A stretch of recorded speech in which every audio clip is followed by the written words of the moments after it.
What is up, San Francisco 49ers and NFL draft fans all across every team spectrum? Welcome. The time has finally come, and I cannot say thank you enough. I am John Chapman. Obviously, you guys probably know who I am, but I am joined by this handsome, devilish fellow wearing a lot of green. That is Charles Barr. And so, Charles, how we doing, man? Doing real good. I like to think that we're going coast to coast with Philadelphia and San Francisco. We got it covered, baby. We got it covered. And just a little background before we jump in. We're still about 20 minutes out for the draft, about 18 minutes to be exact. But here's the deal. Charles is the man. One, great friend since college year. We used to pick on each other freshman year in college. Those are some stories that might come out later today. But Charles and I have been to every single draft since they started moving, except for we missed 1 year. It happens, and that was the year it was in Philly. So sorry about that, Chuck. Yeah. And Charles is a Philly fan, by the way. Which is a disgrace because I've never even been to Philadelphia. But I grew up in a Cowboys household, so there was only one way to rebel. And I think that San Francisco's 49ers fans can relate to that. Yeah, 100%. So let us kind of talk a little bit about what is in store tonight. One, it is, contrary to what Charles may want or not want, this is going to be something that's going to be pretty 49er specific. Okay, and again, we are giving away a signed Jimmy Garoppolo jersey. What we're going to need you to do for that is head over to the HotMic app, which most of you guys have. The promo code is right above us here. If you're watching on YouTube, if you're watching through Periscope, wherever you're watching, that's fine. Make sure you head over there and check things out. We're going to be giving it away during the very first 10 picks, and we're just going to be here answering your questions. Now, again, everything's going to be channeled through that HotMic app, which is kind of important. It's absolutely free. Just download it anywhere that you can get an app, whether you have an iPhone or whatever, it's everywhere. And use the promo code RushESF. That's going to get you in there. Just click on broadcasters, go down. You'll see my name, John Chapman, and the 49ers Rush and Eat Sleep Fantasy Podcast. So, Charles, let's jump in. Let's talk a little bit of draft talk. Man, it seems like, we're up to the first pick, and it kind of seems like everybody already knows what's going on, right? Absolutely. Supposedly he's going to have a bad haircut, so I'm looking forward to see what that's going to look like.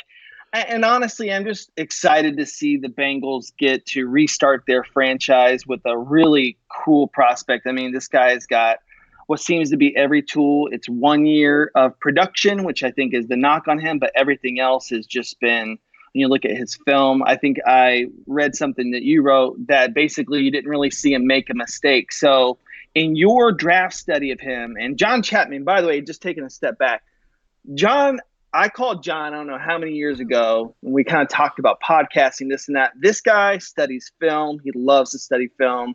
And he's pretty damn accurate when it comes to certain folks. I'll talk about some players that he hit on early before anybody else did later on. But what's your evaluation of Burrow as we're walking up to this first pick here in a few minutes?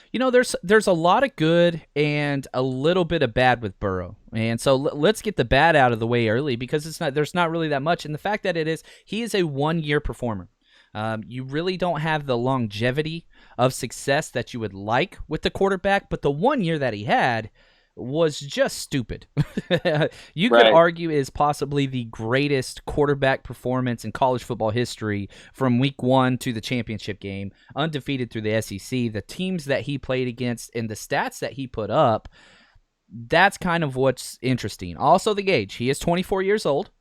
He's older than Josh Rosen. So, like, if you just to put into perspective, you're talking about a guy that got drafted over 2 years ago. He's older than he is currently.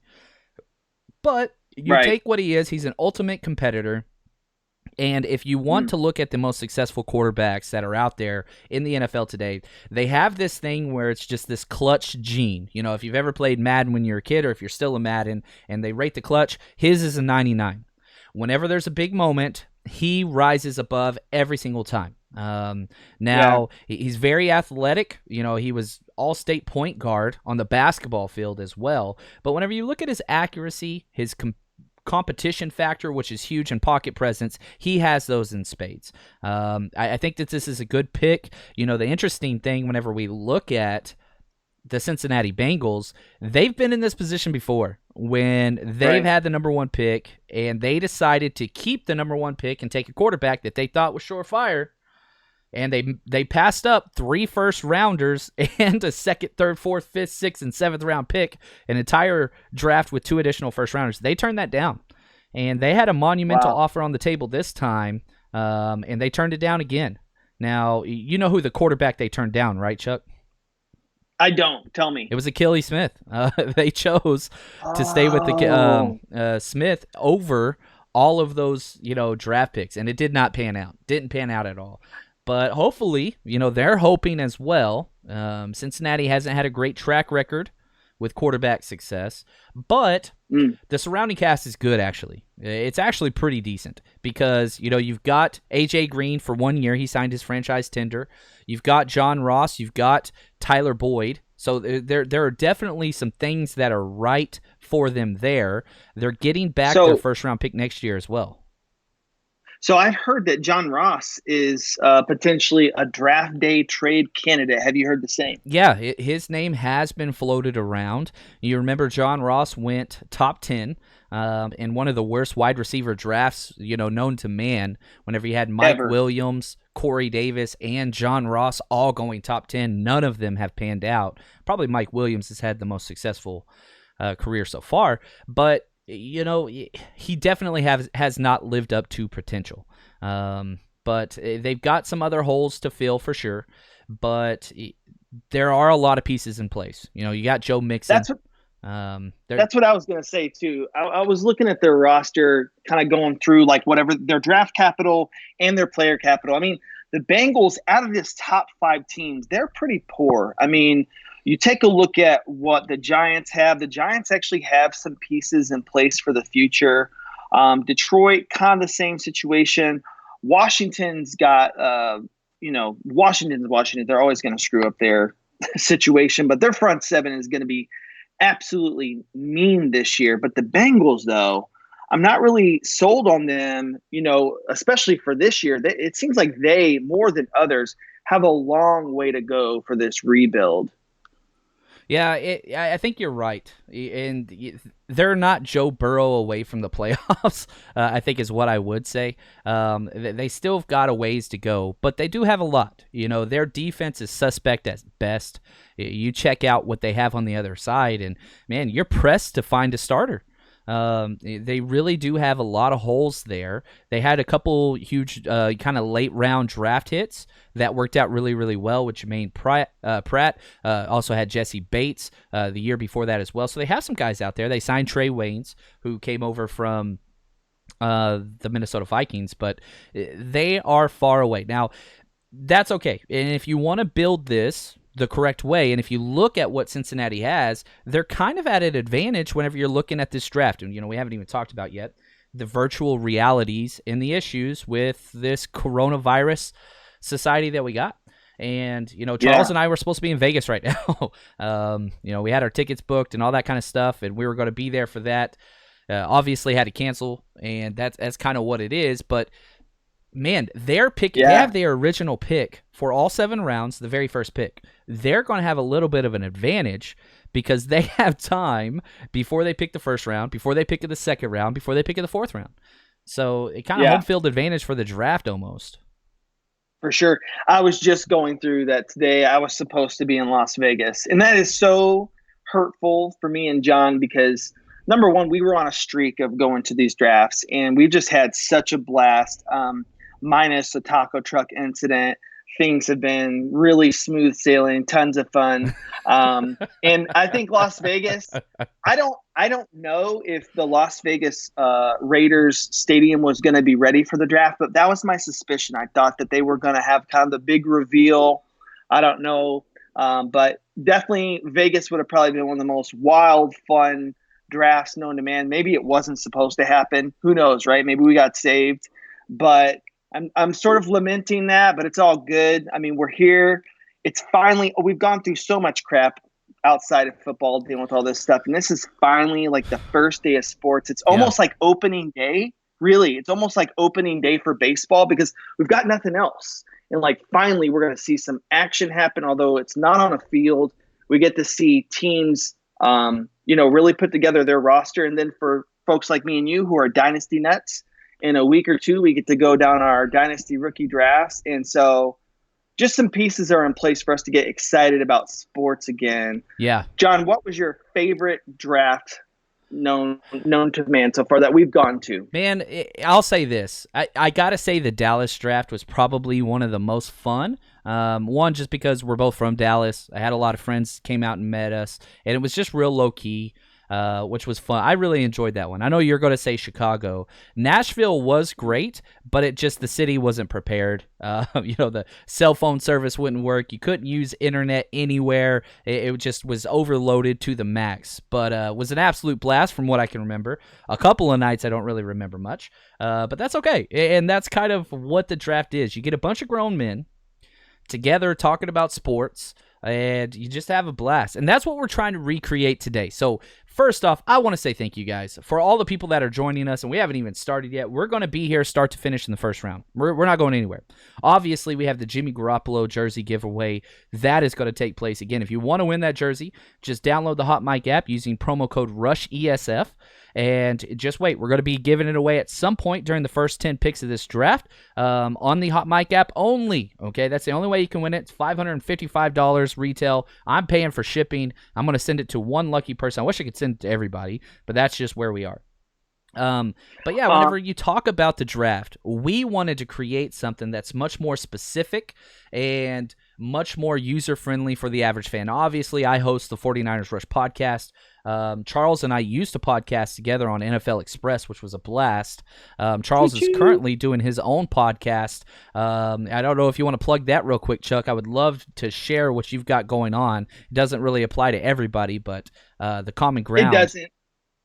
Yeah, I run a podcast, Common Ground. You put me on the spot here, didn't you? I did. Common Ground SEL. And essentially, it's for educators and people who are deep inside the special education game. So if you had any interest in that, you could actually just message me at Twitter at HostChuckB. So, yeah, man, I love fantasy football. It's my way to get away from – I know that there's actually a ton of educators who are into fantasy football. It's actually one of my favorite parts about Twitter is that you see all these teachers get on and my favorite thing is when there's like a stats professor who's like making their high school students do some homework that involves fantasy football. So kind of education and fantasy football, weirdly enough, they go hand in hand for me. So definitely love the shout out, but I got to come back real quick and represent for Chicago. So you say Dallas. Dallas is not top for me. Dallas was weird because Dallas didn't feel like there was a ton of people there. That was very That's true. That is true. But Nashville, it was shoulder to shoulder. If you've ever been to a bad concert where you literally can't even like move around and it's just awkward and weird, that was Nashville. Was it they're a ton of fun? Sure. John had to go get an IV because he was so wasted. I forgot about that. That is true. Well, the problem that I had was I said if you want to meet up, there were a handful of people that listen to the podcast. If you want to meet up, first round's on me. Turns out more people showed up than I thought. And so I had a great time with a lot of people that I don't remember their names because I drank so much that night. And it got real. It definitely got real, and I'll say that Chicago was cool because the reason Chicago was a lot of fun is because there was so much sightseeing that was happening within, the actual draft too. You had, Lake Shore's right there, and then John, he weirdly snuck us into the draft. Why don't you tell this story if we have a second? Go ahead, tell them how you snuck us into this thing. Yeah, there were a few different times where it was just like, all right, let's go. I got a little upset because we didn't have the best view a few different times, and I just said, let's go. Just follow me and just do what I do. And unfortunately, this wasn't the first time that we have done said things, and sometimes it just works, man. You just act like you belong, and the people kind of let you go, and so that's kind of what happened there. So that's what it is. And it was an absolute blast. We had a really good time. And you actually got to go down into the VIP section, which was cool as anything. You got to go hang out with all the Eagles right in front of the stage, and you got on TV and everything. That was definitely so. That was the Dallas draft, and there's a little bit of film of that my parents got, which is hilarious because I'm screaming like a moron into the camera. Just if you've never seen yourself on national television, just looking like an idiot, you don't. There's no need. But my family likes to send that to me every now and again. But that was definitely one of the funnest things. And what was cool about that was there was a lone Eagles fan in the crowd who came up and was like, "You want my ticket?" And then we just took the ticket. And then it ended up being, like, no joke, 10 rows away from Roger Goodell. And I got to hear everybody boo him. That's the greatest tradition of the draft, by the way, which we're going to miss out. So maybe we should just boo Goodell. I love it. As the pick is coming in. Man, I'm not the biggest Boo Goodell guy. I think a lot of that's Patriot fans, but I love how he just welcomes it, and anybody that just brings on the hate, I love that. I want that so much. And so if you guys are joining us on the broadcast, if you see me looking down, it's because I'm checking instant updates that are coming through with Schefter and, Rappaport and Jake Glazer and all those guys, Matt Burrows, all the, main 49ers beat writers out there. So our job here, we want you to just sit back and enjoy, and we got you. And that's what's happening today. Now, we're about 5 minutes away from the draft, but understand this. They're going to wait, and because of the coronavirus and all the things and all the virtual stuff, and they want to make sure everybody's comfortable, you have to prepare yourself today. This draft's going to take longer than almost all drafts because they have it set up to where they can pause it if something's going wrong for a team. So, yes, the draft is supposed to start at 5. I bet you they don't start the clock until about 5:10, 5:15. So Goodell hasn't come out yet. There's nothing, no new news that's out there besides the fact that Joe Burrow will be the number 1 pick. And it does sound like the Washington Redskins refuse to trade number 2. So it does seem like, so far, the draft is going to kind of hold form with a lot of groupthink, and that's Joe Burrow 1, and that's Chase Young 2. Teams have offered to trade up for both of those 2 players, and I don't think we're going to have to wait long until after those 2 picks for trades to happen. I don't think Detroit stays at 3. I don't think that's happening at all. There's going to be a big move. One of the rumors that came out, Charles, recently was we got some new news. No, you just scared me. Like, what happened? Yeah, one of the recent things that came out was that the Miami Dolphins are trying to move up to that 3 spot, but not for a quarterback like everybody thought, but rather for an offensive tackle. So Detroit wants to get out. There is no doubt about that. They are trying their hardest to get out of that pick, and so we'll just have to wait and see what happens. I don't think that Miami's trading up for an offensive tackle, but it's a possibility. And, for all the talk of offensive tackles, and I think this applies to the 49ers, probably not for the Philadelphia Eagles as much, I think Andrew Thomas is going to be the first tackle taken unless the Giants are the first to take a tackle. I think the Giants will go Jedrick Wills, but I think the majority of teams out there have Andrew Thomas as their number 1 tackle, which is a shock. A lot of people had Thomas almost in the second tier, but he's just such a dominant run blocker and has the longevity. Much more so than almost everybody else that's in this draft. Just what he's been able to do. And again, I'm telling you this, 49ers fan, I tweeted this out a few days ago. If Andrew Thomas is on the board at 13, the 49ers are picking him. I'm telling you that right now.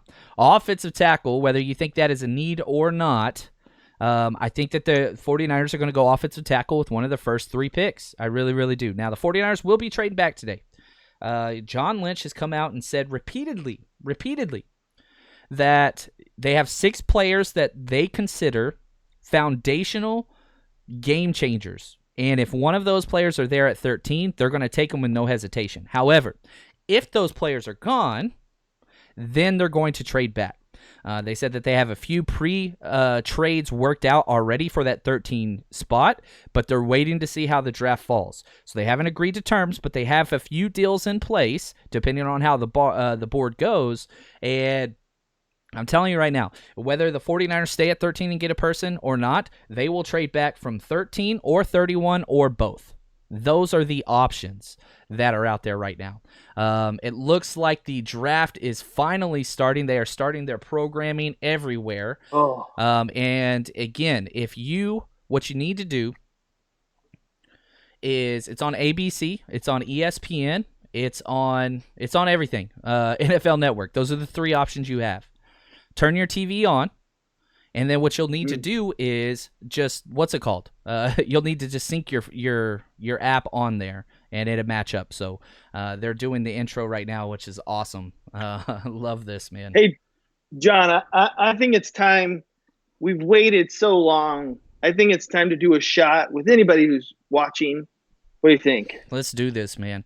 And also, I will say this. Daniel from New Zealand made a 49ers Rush podcast drinking game for tonight's coverage. It is the pinned tweet on my Twitter profile. So if you want to join in, it's going to get you wasted, just so you know. Just head over to @JL_Chapman on Twitter. Click on my profile. It's the very first picture that shows up. That's going to be a lot of fun.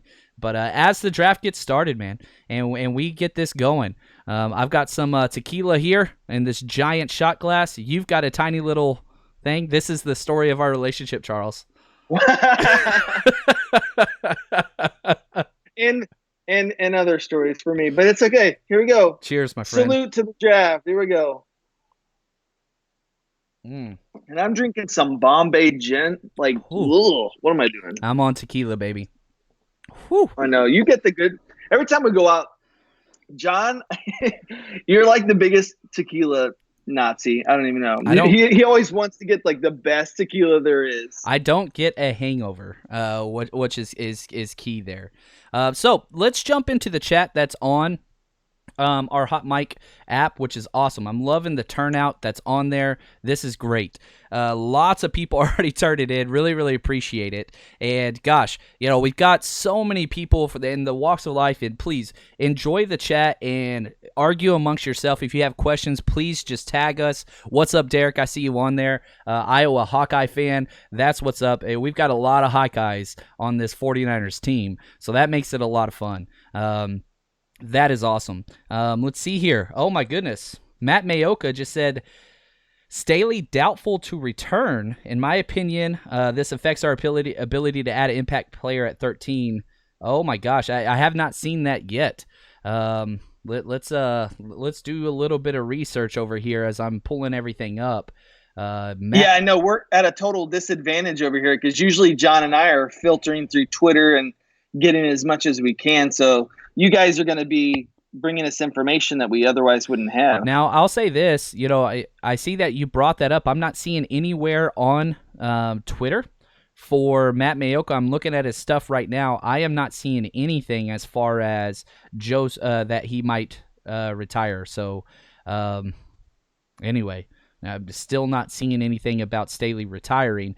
But here's the thing. John Lynch came out earlier this week whenever he was doing his virtual press conference with all the beat writers, and he said, we have heard absolutely nothing that would make us think Joe Staley's not coming back, which is kind of groupthink in the way that he's kind of separating that out. He didn't say he's told us he's coming back or that we know he's coming back. He said we have no information that would lead us to believe he's not returning. So we'll have to see there. And even if Joe Staley is coming back, he's 36. So you've got to make a plan long-term. A lot of people think Daniel Brunskill is the long-term replacement tackle. That's not happening. First off, I'm telling you right now, that is not going to happen because they want him to play guard. Now, they don't.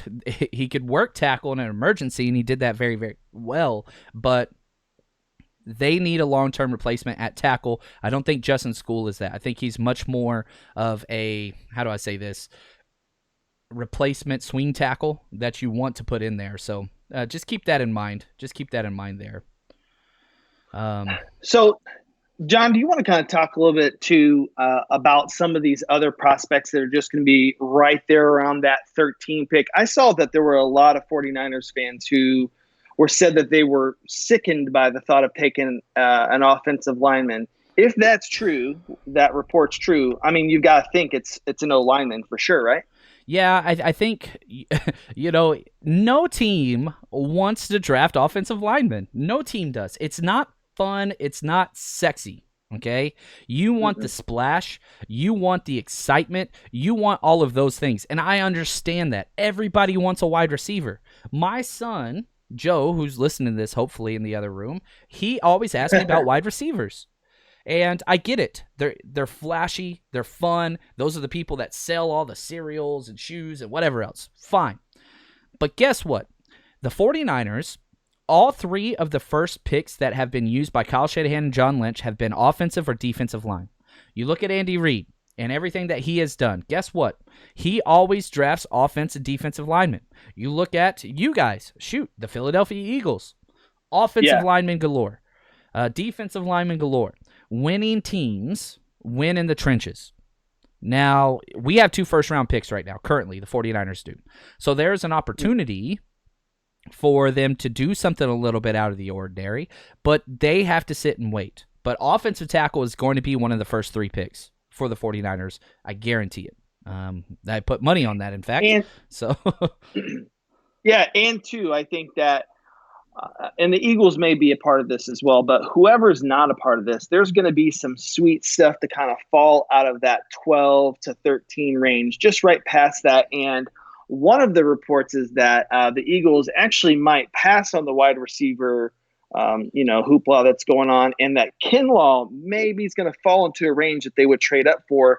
And I will celebrate that because I think, yes, I want CeeDee Lamb. Yes, I want Judy, there for wins. That would be amazing. But it really starts at the defensive and the offensive line. It's hard to say which one, it outvalues the other. But my God, if you could put Kinlaw next to Fletch, next to Brandon Graham, I mean, I would prefer to have edge, but that's not the strength of the draft this year. It's one of the worst edge classes that I can remember. Yeah. So tell me, man, you've put so many hours in this. So let me just tell you real quick for people who are listening, a person who John was on before everybody, John put Kareem Hunt in his top 3 running backs at a time when, I don't know, John, how far was he down in rookie rankings in everybody's, outside the top 10 for a lot of folks. And he's just somebody who can study film well. So out of all of the people that you've studied, who has popped out this year? Who is somebody that maybe your big board doesn't match the consensus big board? Who really sticks out to you? I think there's a few players that just kind of jump out that, man, whoever gets this guy, I think wins draft 1. Cesar Ruiz from Michigan, inside guard/center prospect, probably going to play center. He is just one of those guys that, again, you look at kind of the scarcity of these different classes, and there is a weak edge class, and there's a terribly weak, the weakest draft, I think, of any position, even weaker than edge, that's interior offensive lineman. If you need a starter at guard or center, you got 4 guys. That's it.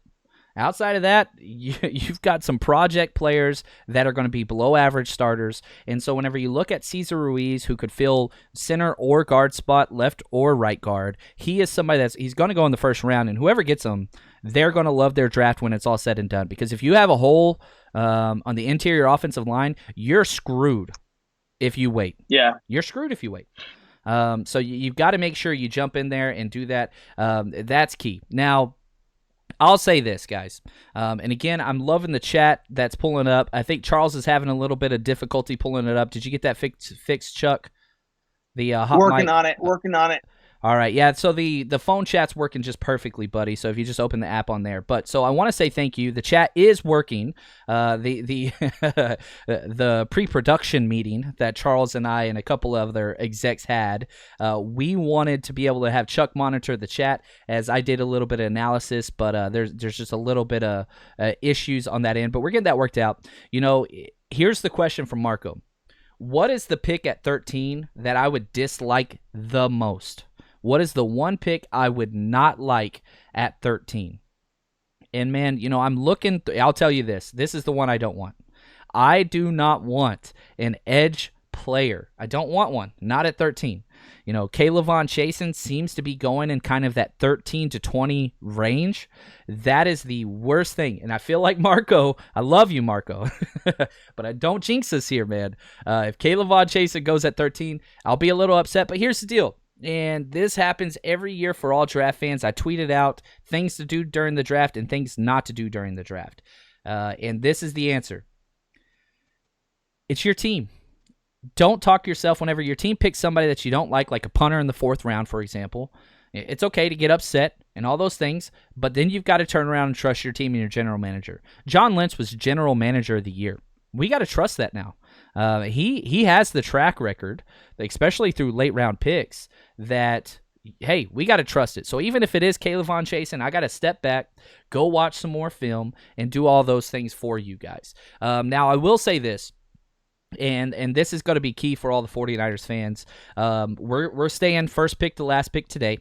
As soon as this is over, guess what? It's time. There's still going to be a 49ers Rush podcast this evening or tomorrow morning, because whoever the 49ers pick, whether it's 1 or 2 players, I'm going to be breaking down film all night. I really do appreciate everybody that has joined us over on the Patreon page.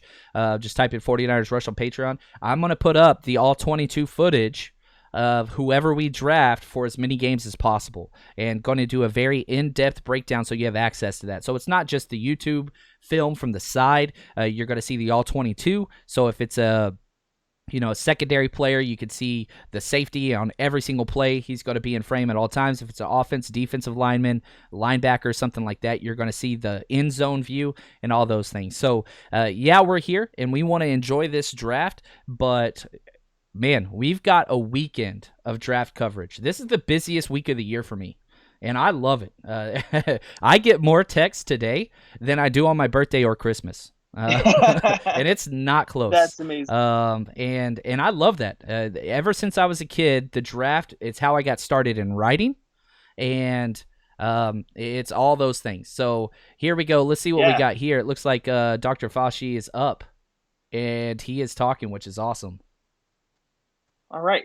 He's a bit of a small guy, small stature guy, but he's got a lot of confidence. He's a third down running back. That's what he is. He's really exactly. Man, I'm trying to give a good player comparison. Maybe a Dion Lewis. Oh, there you go. Dion Lewis. I like it. Danny Woodhead. Guys, the chat came up on the website. All right. There we go. This is good news. Sorry about that. We're always working through things, and it is all good now. So, Chuck, that is going to be your home. So, sorry about that, guys. If you had earlier questions, just want to say thank you for your patience. We worked really, really hard with HotMic and the executives to get everything up, and they've got a whole team of about 8 dudes working on all this, and it is awesome. Love this app. So, again, apologize about that, but here we go. Let's go. I see Hypro. I love 49. He wants Cesar Ruiz with the 2nd pick or trade down. Man, if we get Cesar Ruiz, the 49ers, holy freaking cow. That's going to be a win. I long-term answer to center, I would love it. So there was a comment earlier as I'm doing this shot. I don't even want to say the Amaretta or whatever. They said that they saw something that said that 80% of the wide receivers that were taken in the past 5 years were busts. So in the first round? You know what? In the first round. So, don't really get too pissed off if it doesn't happen. All of these guys have a potential bust to them. The person who I'm concerned about, who has the bust potential for me, is Ruggs. Although I love him. He fits the profile. I agree with you, of John Ross, of these speedy wide receivers. Will Fuller, I don't know if you consider him a bust or not. Injury plagued, perhaps.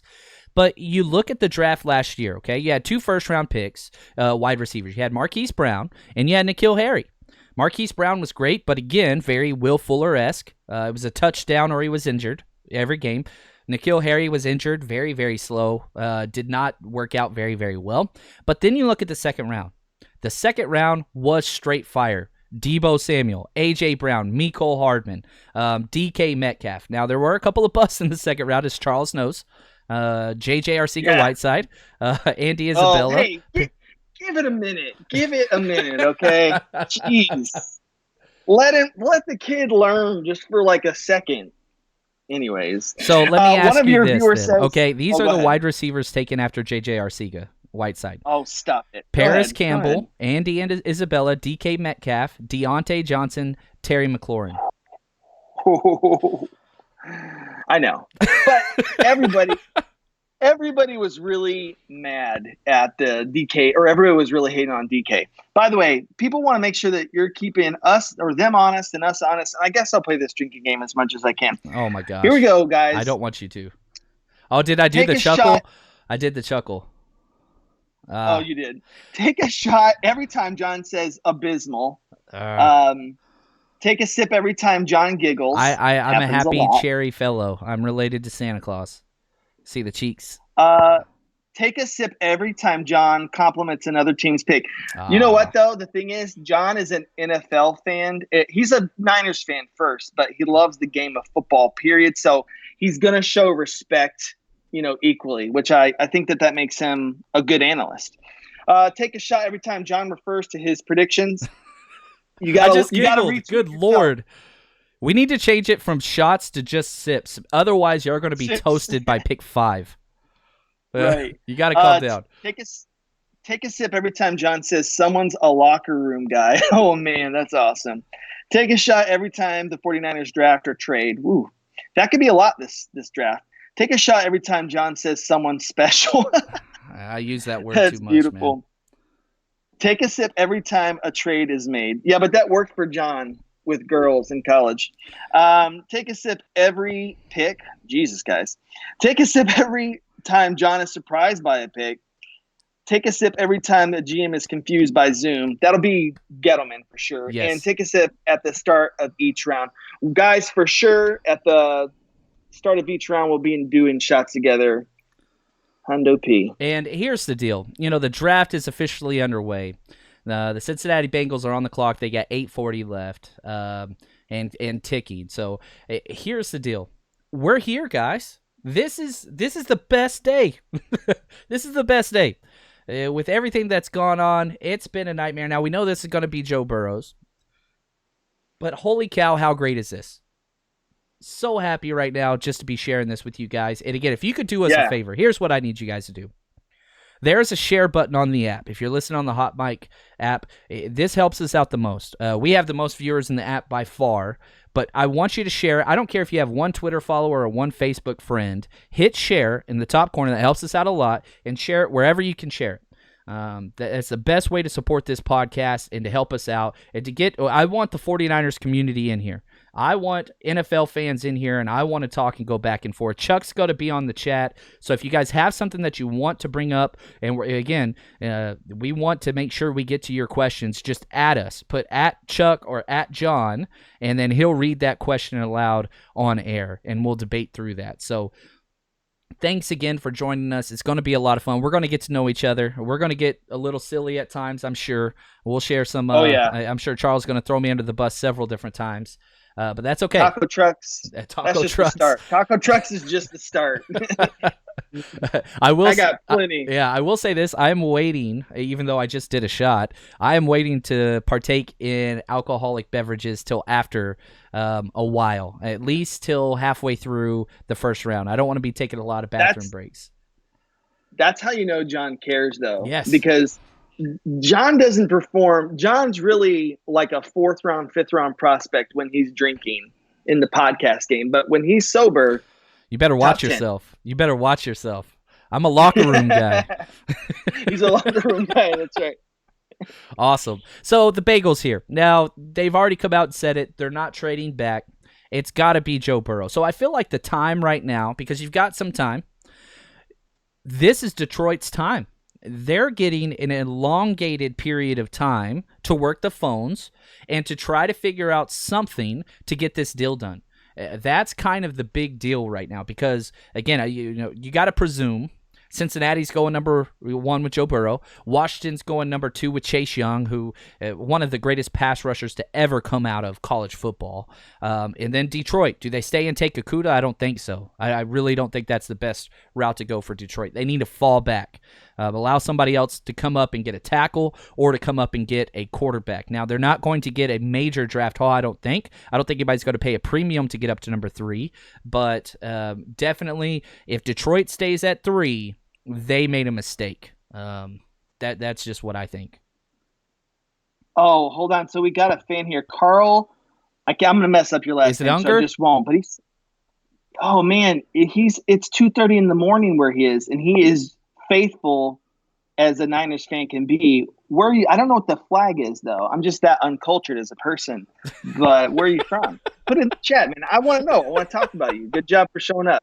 That is great, man. I will say this, faithful from afar, the 49ers fan base, obviously, faithful then, faithful now, it's second to none. And so, the drinking game was made by my buddy Daniel, who I've yet to meet, and I can't wait to meet. He's in New Zealand.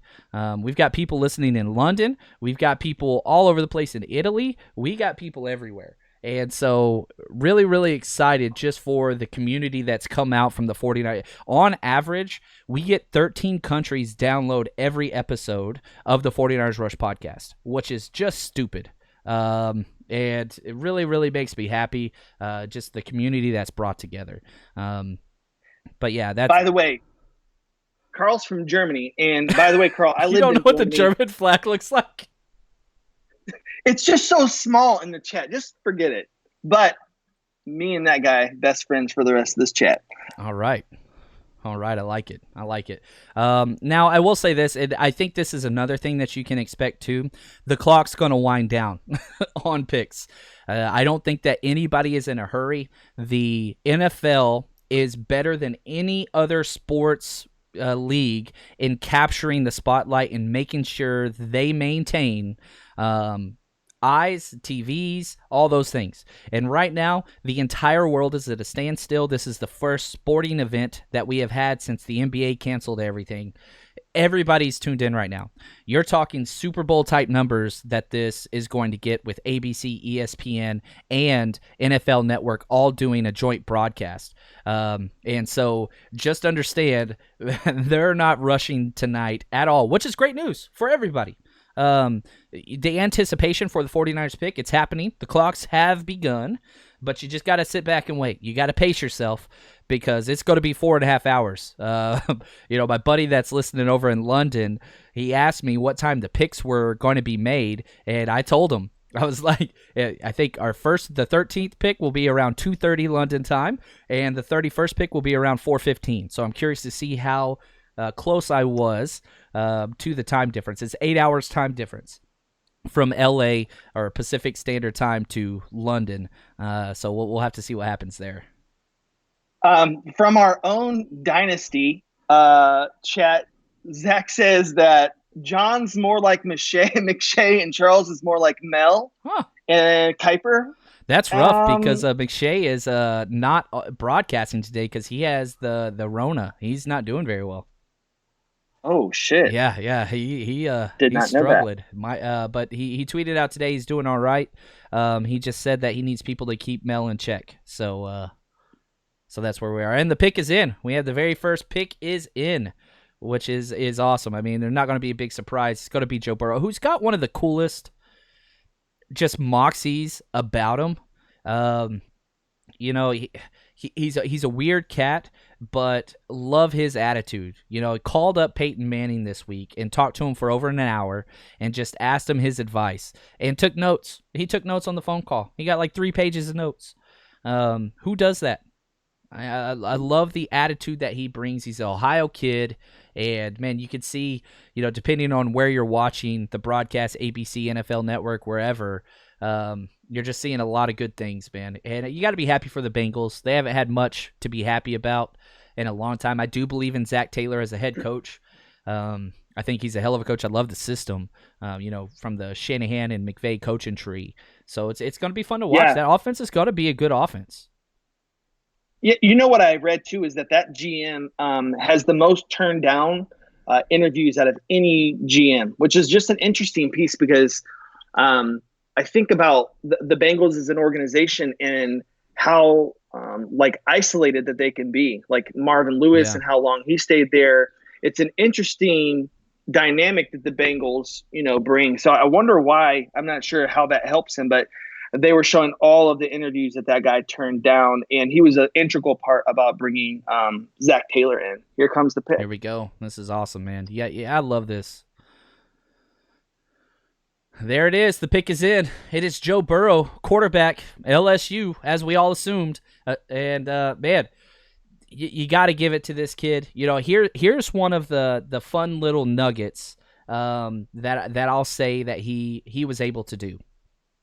On deep balls passing, balls that travel 20 yards or more in the air before they got to their target, he completed 26 of those for touchdowns and 2 for interceptions this year. He's not known for having the most live arm, but one of the things that he is better at than most quarterbacks, he's Drew Brees-esque deep ball catchable style. He's not a guy that's just going to rifle it in there and try to prove to everybody how strong he is. He throws a very soft catchable ball, and the ball spins out so well. He's got a great rotation on the ball, which is awesome and just increases accuracy. If you get into any advanced metrics, what he is able to do, 78 touchdowns, 11 interceptions, that's a great ratio that he's had. And, man, anytime he played top-tier talent, Alabama, Auburn, whatever, fill in the blank, Georgia, he rose to the task. And very, very mobile. I don't think he's going to be running a lot in the NFL. You're thinking a little bit more of kind of like an Aaron Rodgers, get the first down, escape type of a mindset. But this kid's got it. Really, really like him. Now we just got to wait and see what happens with Andy Dalton, who I think will get traded tonight after the draft before tomorrow's draft picks up. Yeah, and I think the group chat's really most interested in, is he a locker room guy? That's the first thing that we need to know. 100%. I'll tell you this story. He gets to LSU. He transfers from Ohio State. Okay, he comes into LSU. I know that they're joking. I don't give a shit. I'm jumping into this question. But anyway, they have competition day with wrestling and all those types of things at LSU, and the quarterbacks would never take part in it. So his first time there, he jumps in and calls somebody out and gets down dirty and starts wrestling. And everybody's like, whoa, no, you're a quarterback. You don't do this. And he said, no, BS, let's go. And that's kind of who he is. If you want a competitor, you're not going to find a better one in this draft than Joe Burrow and Tua Tagovailoa. Those two guys' competition, like numbers, are A+. There is nobody that has a better competition factor to their game than those two guys at the quarterback position, and that's where it matters the most. The quarterback position, really through the middle of the field. If you look at safety, linebacker, center, quarterback, through the middle, that's where it matters most up here. You can get into hyper athleticism the further you move away from the center of the field, but quarterback, center, middle linebacker, and safety, those are kind of the positions where recognition, awareness, and intelligence, football IQ matter more than anything else. Sorry, there's a really great locker room discussion going on here. I mean, what's really great about the people who are in here? You are really well represented in the globe, man. Austria, Germany. Please share. Yeah, please London, share where you're from. Ireland. And even if you're in the States, share where you're at. Unless you're from Alabama. If that's the case, that's okay. We can help you figure out how to spell. I'm just you probably couldn't get into the chat, let's be honest. Like, it's the technological I know I barrier just pissed somebody off. Somebody just left. Please don't leave. I'm just giving you a hard time. I'm from Texas. So yeah, take that for what you want. Sure. I will say this, Adam Schefter just put out there, for the third consecutive year, the Heisman Trophy winner has gone number 1 overall. It didn't used to be that way. Kyler Murray, Baker Mayfield, and now Joe Burrow, back to back to back, which, if I'm ranking those three, I'm going Kyler Murray 1, then I'm going Joe Burrow 2, and then in a very distant third, I'm going Baker Mayfield. I am not a Baker Mayfield guy. I know Chuck is, but for me, no way, Jose. Wait, a Baker Mayfield? Just in terms of arm talent and, again, the athleticism, but there's something weird is a brewing in Cleveland that's just – I don't know how true it is, but supposedly OBJ could be moved as well. I have a hard time seeing that, but Yeah. I mean, Gronk came back, so possibilities are endless, I guess. Yeah. Who saw that happening? I actually, Nobody. the news first broke, I told my brother, my dad, I'm like, dude, I hardly see that happening. And then like literally 15 minutes later, they're like, breaking news. Boom. I'm like, seriously, it happened. And Joe Burrow's on with a hat. Can't see his hair. His mom was not bad looking. No. Just a side note. That's important. That is important. Top in second round pick for me. But yeah, I can't see a better position for a guy to go. The O-line's not amazing. It's got some pieces to it. And again, Joe Mix, AJ Green, John Ross, if they keep him, and Boyd, that's my favorite receiver within that receiving core. So the guy's got plenty of opportunity to grow this year. So it looks like Washington's locked in. Yep, it's going to be Chase Young. It's got to be. Why do these teams wait? Why? I mean, I know you kind of talked about that before, but honestly, if you know it's your guy, isn't it like there's some kind of competitive advantage of upping the clock on the next team? Yeah, I don't know. It depends on a few things. With Washington, here's the deal. Are they Chase Young away from the playoffs? No, I don't think that they are. Is the edge position a weakness for Washington? No, it's not. With Ryan Kerrigan and Montez Sweat. But Chase Young is such a great pass rusher. They're not losing here. I do think that they should have traded back and gotten a lot, but that's okay. If there's nothing wrong with hitting the ball in the middle of the fairway and, going for par. And I think with Chase Young, while, again, not a position of need, it is a premier position, only behind quarterback itself. And you get a guy that's probably one of the best pass rushers, pure pass rushers, to come out of the draft in 10 years. I put his pass rushing abilities better than Nick Bosa's. Just pass rushing, not complete player. He's not as great in the run game, but he has the highest Pro Football Focus pass rush grade since they've started the company, and rightfully so. He's 16.5 sacks despite missing games. The kid's got it. So, John, you've got two questions coming in. First is, John, would you rather have Joe Burrow or Jimmy, knowing it's not possible? That's a good question. It depends on my team, okay? If I have a win now team, 100% Jimmy Garoppolo. If I'm rebuilding, then I probably would take Joe Burrow. Now, do I think if Kyle Shanahan or John Lynch called Cincinnati and said, hey, we want to swap Joe Burrow for Jimmy Garoppolo, they wouldn't do it. Cincinnati would turn it down. One, because the contract, $25 million is what Jimmy Garoppolo's getting, whereas if you look at what Joe Burrow's going to be getting, probably about $10 to $11 million as the number one pick. So, yeah, I hope that answers your question, but Jimmy Garoppolo if you want to win now. Yeah, so the next one is from Damian from Philly. Will Burrow take Bengals to a winning record in the upcoming season? No, absolutely not. No. They're picking number one for a Redskins reason. pick is it. There we go, Chase Young. It's as we suspected, and here we go. I want to give Chase Young just a little bit more time. Just talking about what he's able to do. And as these things pull up, they're going to be showing highlights depending on where you're watching. He's a fun watch, guys. The best pure pass rusher that you're going to have. And whenever you look at what the game looks too easy for him. It really, really did. His power and bend are top notch. Hips are stupid good. Looks like a running back at times is how quick his feet are. And you can't find anybody get to the edge fast enough against him, and it doesn't matter who you watch a play against, whether it's Wisconsin, Iowa, doesn't matter. He gets everywhere whenever he wants to get there. My player composition or comparison for him was Aldon Smith, but with more power. But he's got that uncanny length and bend that you used to see with Aldon Smith. It's just too easy. The game's just too easy for him. Somebody said sip, so I didn't catch what you said. I did Aussie 49er want to tell me if whatever he said, I sipped with you. By the way, I've got lemonade and Tito's in here, so I'm sipping with you. Every time I see it, I'm going to sip with you. Let's see. I will drink with anybody at any time. I just don't want to ruin your draft experience because I get a little sloppy. So don't worry. And again, I say this all the time, and it's got me in trouble in the past. I'll say this again. I live in Pasadena. you're ever in Pasadena and you listen to the podcast, my DMs are always open. Hit me up. Let's go out for drinks. First round is always on me. I'm a teacher. I'm super rich. I'll cover that biz. First round's on me every time. I believe in experiences and shared experience. That's why we started this thing. So I wish I could be drinking with you guys right now, but I got to wait. Trust me, you'll be thankful once we get to pick 20. And I'm not like drunk uncle up here. John, I got a question. This isn't from the chat, but I got a question.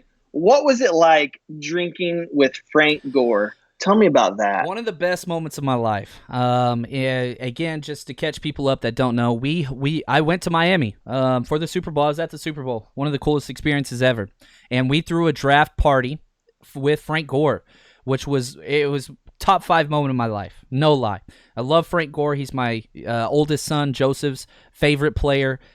Just what that guy's been through is unreal. First off, let me say this. He's great. Frank Gore is exactly who you think he is. But he is not the big drinker, though. I will say that, though. We would do a shot, and then he would have to do a splashback with a fruity drink every time because he did not like the taste of alcohol. But he was a partier, and it was pretty cool, man. I'm not going to lie. The funny thing is, my buddy, I don't think he's listening right now, Brito, he does Eat Sleep Fantasy with me. Awesome guy. I asked him, I was like, hey, man, I'm doing shots with Frank Gore. Will you film this? And sure enough, he didn't push the button. He thought he filmed it and missed it. I got a little mad, but that's okay. Pick's in. By the way, Pick's in. Pick is in. So they're not trading out of this spot, which was a lot of speculation. Inside the chat, somebody did say, are there any weaknesses to Chase? I'm going to have a follow-up on that, too. Weaknesses to Chase, and do you think because he was the only guy in terms of edge this draft, he just got boosted, his hype got too much? Because I don't see him being better than the Bosa's, but I see him being right there with them. You're exactly correct. Again, pass rush is a premium. And so if Nick Bosa and Chase Young were in this draft, I think it'd be almost a 16-16 split. Some teams would prefer Bosa because he's more complete. Some in the pedigree, some people would prefer, Chase Young because of the pass rushing upside. So you can't go wrong with either one. The fact that they both played college together at the same time is just stupid. But no, I think Chase Young he deserves to go number 1, just like Bosa did. But the quarterback is such an important position. If you don't have that, nothing matters. So I think that was the right thing. And now, with the Lions on the board, I really do think this is going to be Jeff Okudah, which I think is a mistake. By the way, there's a moment happening on TV, which I think is super cool. Matt Patricia, who I know neither of us are fans of, but his kid is there with him. How cool would that be if your dad was on the laptop? Oh, here comes the pick. Here we go. And doing the draft. And Goodell, nobody's booing him. He doesn't even know what to do. It's weird. He's probably Jeff Okudah. He went. And so, man, who would have guessed mock drafts would have been what we thought they would be so far. We haven't had a shakeup yet. The Giants are on the clock with caveman David Gettleman, who is waiting for his AOL to sign in, and he's going to be making his pick soon. But let's talk Jeff Okudah for a second, Charles. Really, really like this guy. My cornerback number 1, 6'1", 205. Just clean. Just so clean. Long, ranging athlete, very long arms, 32.5 arms. Those are almost offensive tackle length arms. 33 is kind of the cutoff for offensive tackles. Long arms, 4.48 speed, and get this, alpha attitude on the field. And I have this in capital letters and underlined in my draft book, locker room guy. He's just competitive on every single snap, no matter what. And one of my favorite things about him is whenever you're watching film of him, and let's say, he's the left cornerback almost at all times, and let's say they run it to the offensive left away from him, just like a toss. He doesn't care. He will run up and pop the wide receiver, or he will look to find contact, which is rare with cornerbacks. You don't usually see that. So Jeff Okudah steps in. I really do think they could have traded back and got him, but cornerback's an important position at a huge need. And if you look at Matt Patricia, where he came from, with the Patriots, they build from the outside in. Very, very different mindset. Cornerbacks are a premium for the Patriots and for Matt Patricia. You look at Stephon Gilmore, who just won Defensive Player of the Year for the Patriots. this is key for that defensive scheme that they have. So Okudah, he's going to start day one. Nice pick there. Niners fans, you're that much closer to your next pick. I mean, are you getting nervous, John? Are you getting a little bit nervous? Yet. This is moving quick. It is moving faster than I was hoping. I wanted to slow down just a little bit because I want to enjoy this, but that's okay. And man, here's another thing. You look at Chase Young, Ohio State. You look at Okudah, Ohio State. Joe Burrow, guess what? Transferred from Ohio State. They had some talent there now. That is a stacked college team, and they played that way. But, man, now we're looking at the Giants. Offensive tackle seems to make sense here. Now, wide receiver, this is the first time that wide receiver enters into the equation. Okay, definitely Jerry Jeudy. It could make sense. David Gettleman is very well known for a few things. One, he never traded up in a draft. Two, he's never actually made a first-round trade, even all the way back to his Carolina days. Three, he does not believe in positional value. So, he doesn't value corners or edge over running backs or linebackers. He'll pick anybody. He doesn't care. He's one of those old-school trust-your-gut guys. And so whenever you're looking at the big board, I think guys like Isaiah Simmons enter into the question here. I think, Derrick Brown, a huge defender, it could make sense here as well, but he's not a person that's just going to go with what everybody else thinks. He'll do his own thing just because he's that weird. By the way, my first question tonight, I got added. So I'm going to, they said, do you think the Niners should keep 13 and trade 31? I think they're asking me because I'm not a Niners fan and I'm not just, I actually think that based on what's going to happen, I think that there's going to be a mad rush right in front of 13 between picks like 8 and 12 for those wide receivers. And I think that there could be somebody to really fall to 13. So, yeah, I think you take the gold that comes there and then you trade out of 31 because, as John knows, there's only so many guys. And I'm repeating, I've learned a lot from John over the years, but there's only so many guys who have first-round grades on them. So if you take that guy at 31, that's great. But if you're able to get some more draft capital, move back and get a same guy with a similar grade, I think you do that. So that's my non-49ers fan take. Yeah. And I'll say this too, I have 22 first-round grades. And for those keeping score at home, John Lynch said there are 6 impact players, foundational players that he has. Okudah was one, okay? Okudah was one of those. So now we're down to 5. And so, if you're talking about pick 13, if the 49ers stay or not, there's 5 guys left. Now, do we all know who those 5 are? I have my guess. Everybody else has their own guesses. But Okudah was on that list. So we're down to 5 now. And I think Isaiah Simmons, this is kind of the Isaiah Simmons territory. Now, rumors started coming out today. Isaiah Simmons could fall. He is definitely one of my impact players that would slide in at strong safety day 1 for the 49ers. You want to talk about a good defense, the best defense getting better. Yikes, that would be, man, that's a dream scenario that I don't think will happen. I don't think he's going to be there, but we'll just have to wait and see what happens there because there's a chance. There is a chance there. Our South America just arrived and Argentina is represented. John, you are now global, my man. That is awesome, man. Really appreciate it, guys. Thank you so very much. Appreciate all the support, man. This is awesome. And again, if you guys want anything, this is yours. This is yours. This is why we do this. You let us know. Man, we're making progress. We got a Jimmy Garoppolo jersey giveaway autographed. Compliments of Game Day Sports and Memorabilia. One of they supported the podcast. We got away like 20 jerseys so far. So if you are one of the people that wants to be in consideration for the Jimmy Garoppolo jersey giveaway, we are going to be doing that in the next 7 picks. So get ready for that. I'm just going to ask a very simple question, and the first one to get it on the HotMic app. So if you're listening for Periscope, through Twitter, through YouTube, through wherever, you've got to be on the HotMic app. It's absolutely free on your cell phone. All you have to do is just go download it. HotMic, HOTMIC. Use promo code RushESF. And, man, we've got an awesome group of people together in the chat, man. I'm checking it out now. It is blowing up, Charles. Good Lord. This is great. Listen, we have 151 viewers right now. We are feeling real good. This is great. So check this out. One of the questions is, why are the Eagles fans, this is to me again, so I'm only taking my questions from here on out, just kidding. Why Eagles fans don't trust wide receivers after Big Three?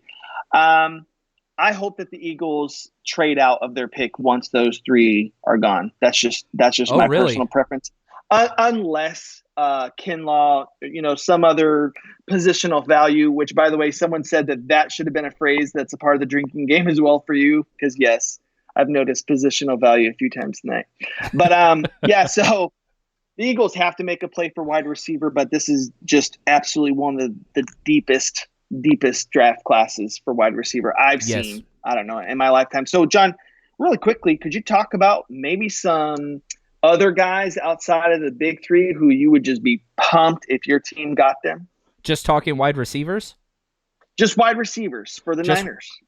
So Michael Pittman has been everybody's favorite at 31, or if we trade back. The 49ers are going to trade back at some point at 13 or 31. Michael Pittman is going to be going in kind of that 28 to 40 range. So if you want Michael Pittman from USC, which I think a lot of people do, you can't trade back too far.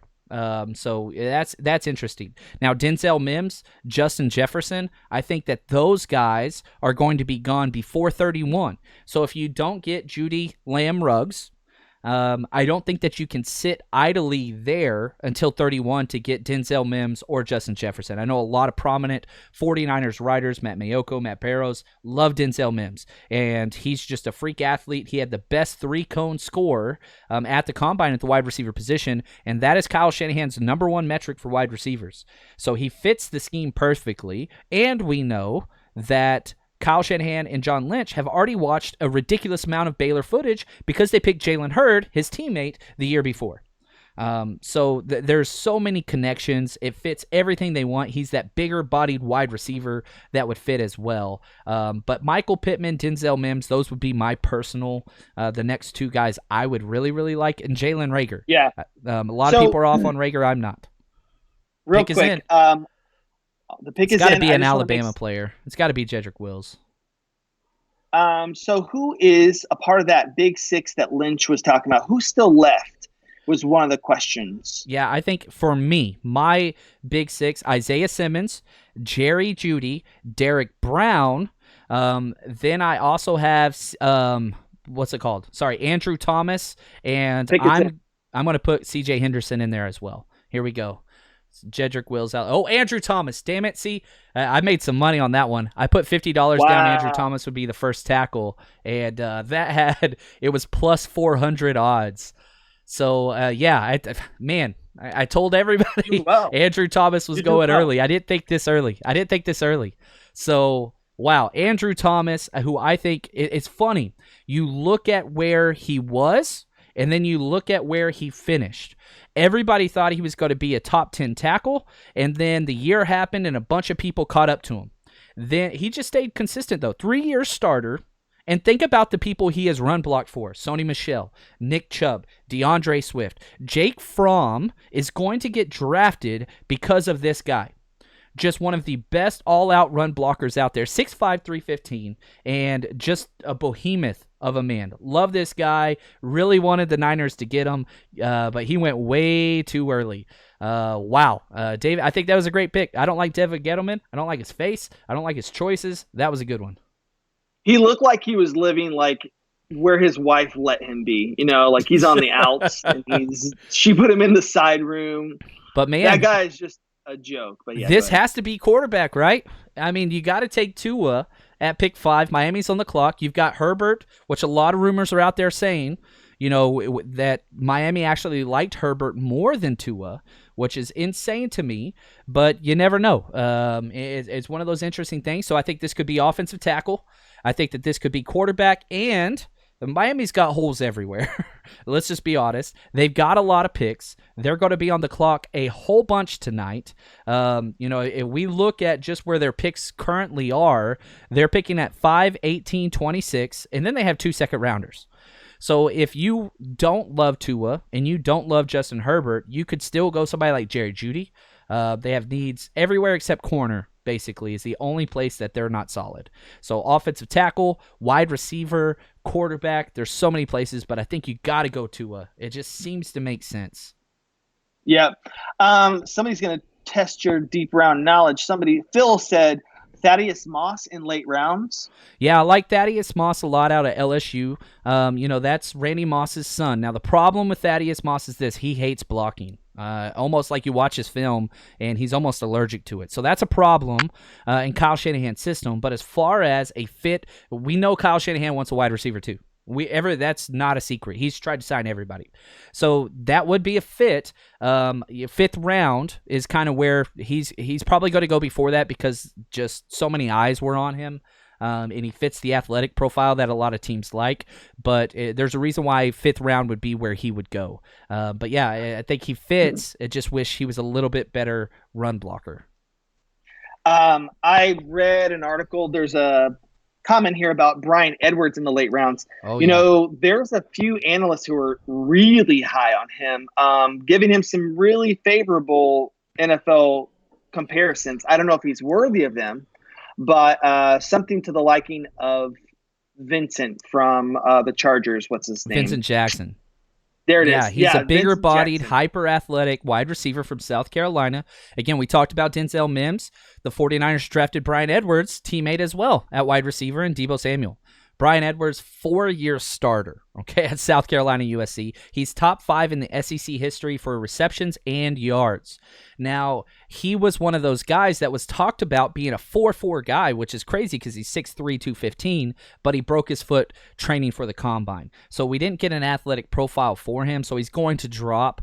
But if you come back and look at this and see where Bryan Edwards goes, if he lands on a good team, and you tell me he's one of the top 5 wide receivers in this class, nobody's going to question that because his athletic profile, his production, his size, it all fits. So I really do like Bryan Edwards, and if this wasn't this wide receiver class you put him in last year's, he's going 2nd, 3rd round. All right, so we've got 2 minutes or just under 3 minutes for this Miami pick. I just think it's so crazy if they go Herbert here. You watch his film, he's got all day to throw. He's a ball patter. I mean, this guy just pats the ball. Just not somebody who I think is going to work out unless they can fix those issues. I feel like with the ceiling that Tua has, it's really hard to look away from a guy. Tua should be there's worse picks to waste. I know it's at 5. I think Tua. You got to go Tua here. It looks like the pick is in. Here, wow, it's got to be Tua, that'd be a cool place. Man, I just can't see. So let's see. Joe Reed is the same as Bryan Edwards, but faster. YouTube is less glitchy. Oh, sorry about that, guys. There we go. The problem is this is a lot earlier and a lot, but that's just where it is. So yeah, you got to do what you got to do. We've got 5 picks until we give away the Jimmy Garoppolo jersey. Make sure you hit the share button if you haven't already. Man, this got to be Tua. I love Tua. I have him as a top 5 player. You look at his accuracy and vision and competition and everything off the field. The injuries are a concern. But here's the deal. If you're the Dolphins, you're not winning this year. I think they're going to be a little bit more competitive, especially with Tom Brady finally leaving the division. But there are so many holes in that roster before they become, a playoff franchise. But you got to get a quarterback. So even it's got to be a quarterback here, whether it's Tua or we'll just have to see what happens. Personally, I have Justin Herbert as my 4th quarterback. I have Jordan Love as number 3. Just a quick shout out to Booger McFarland for being the reason HotMic is possible tonight. Thank you. Yeah, he's rough, man. It's what it is. That's a rough one, but that's all right. He looks so confused even right now. He's like, he's really. he's kind of like where John Madden ended his announcing career. Like that's where Booger McFarland picked up. Yeah, it gets bad. Yeah. It gets bad quick. It does get bad. Especially when he holds his hands up. His fingers are so here goes jacked up. Goodell. Come on, Tua. Come on, Tua. Come on, Tua. There we go, baby. There we go, baby. That's what the world needed. Now, you look at Miami, and if you remember when they were selling off all of their assets, they were in straight fire sale last year, right? And here's what everybody was saying: tank for Tua, tank for Tua, tank for Tua. Well, guess what? You didn't tank. You ended up winning games, which I like. I don't like it when teams try to lose, but they ended up winning anyway, and they still got Tua. Tua is going to be, a future Walter Payton Award winner. He's one of the greatest people off the field that you're going to have on your franchise. He's a dedicated hard worker. His accuracy is top notch. His vision. You watch the film of him, you'll see him check through 3 progressions on the regular, every single play. Now, he's played with some of the top-tier talent. His wide receiver core at Alabama is going to be better than anything he has at Miami ever. So that's a question. But, again, you look at what he was able to do, a rhythm passer, and whenever he's on, the game's over. Whenever he's at his best, you cannot beat him. 87 touchdowns, 11 interceptions, won the national championship in a comeback his freshman year, won it again later. I mean, the guy, he's got everything that you want from a quarterback position. There's a common question here, and it's a super worthy question, and I'll give my first take on it. But who's really got the higher ceiling, Tua or Burrow? And for me, Tua. I get Tua, right? I mean, Tua. I just feel like this guy, I know Burrow's got the accuracy too, but I mean, Tua as well. And his release, his field. I love that suit. Oh, man, he's looking slick. I just think that Tua is going to be able to really do some damage with Devontae Parker this year. Love him. They're not done at wide receiver either. They will get a wide receiver in the first or second round, possibly 2. If you look at where they're picking and whether Miami's going to be on the clock again, that 18 spot, if one of those wide receivers falls, I think they're going to go offensive tackle there, but they're going to get a wide receiver in these first 5 picks, which they have 5 picks in the first 56. So they're getting a lot of quality players. A lot of quality players there. All right, now we got to... Go ahead. I was going to say some people were thinking Simmons could go actually to the Chargers here, which would be weird. But, with that 7, that defense, oh, my God, it's coming together so well for the Chargers. So it's a possibility. I could totally see the Chargers skipping out on Herbert here, though. What are your thoughts?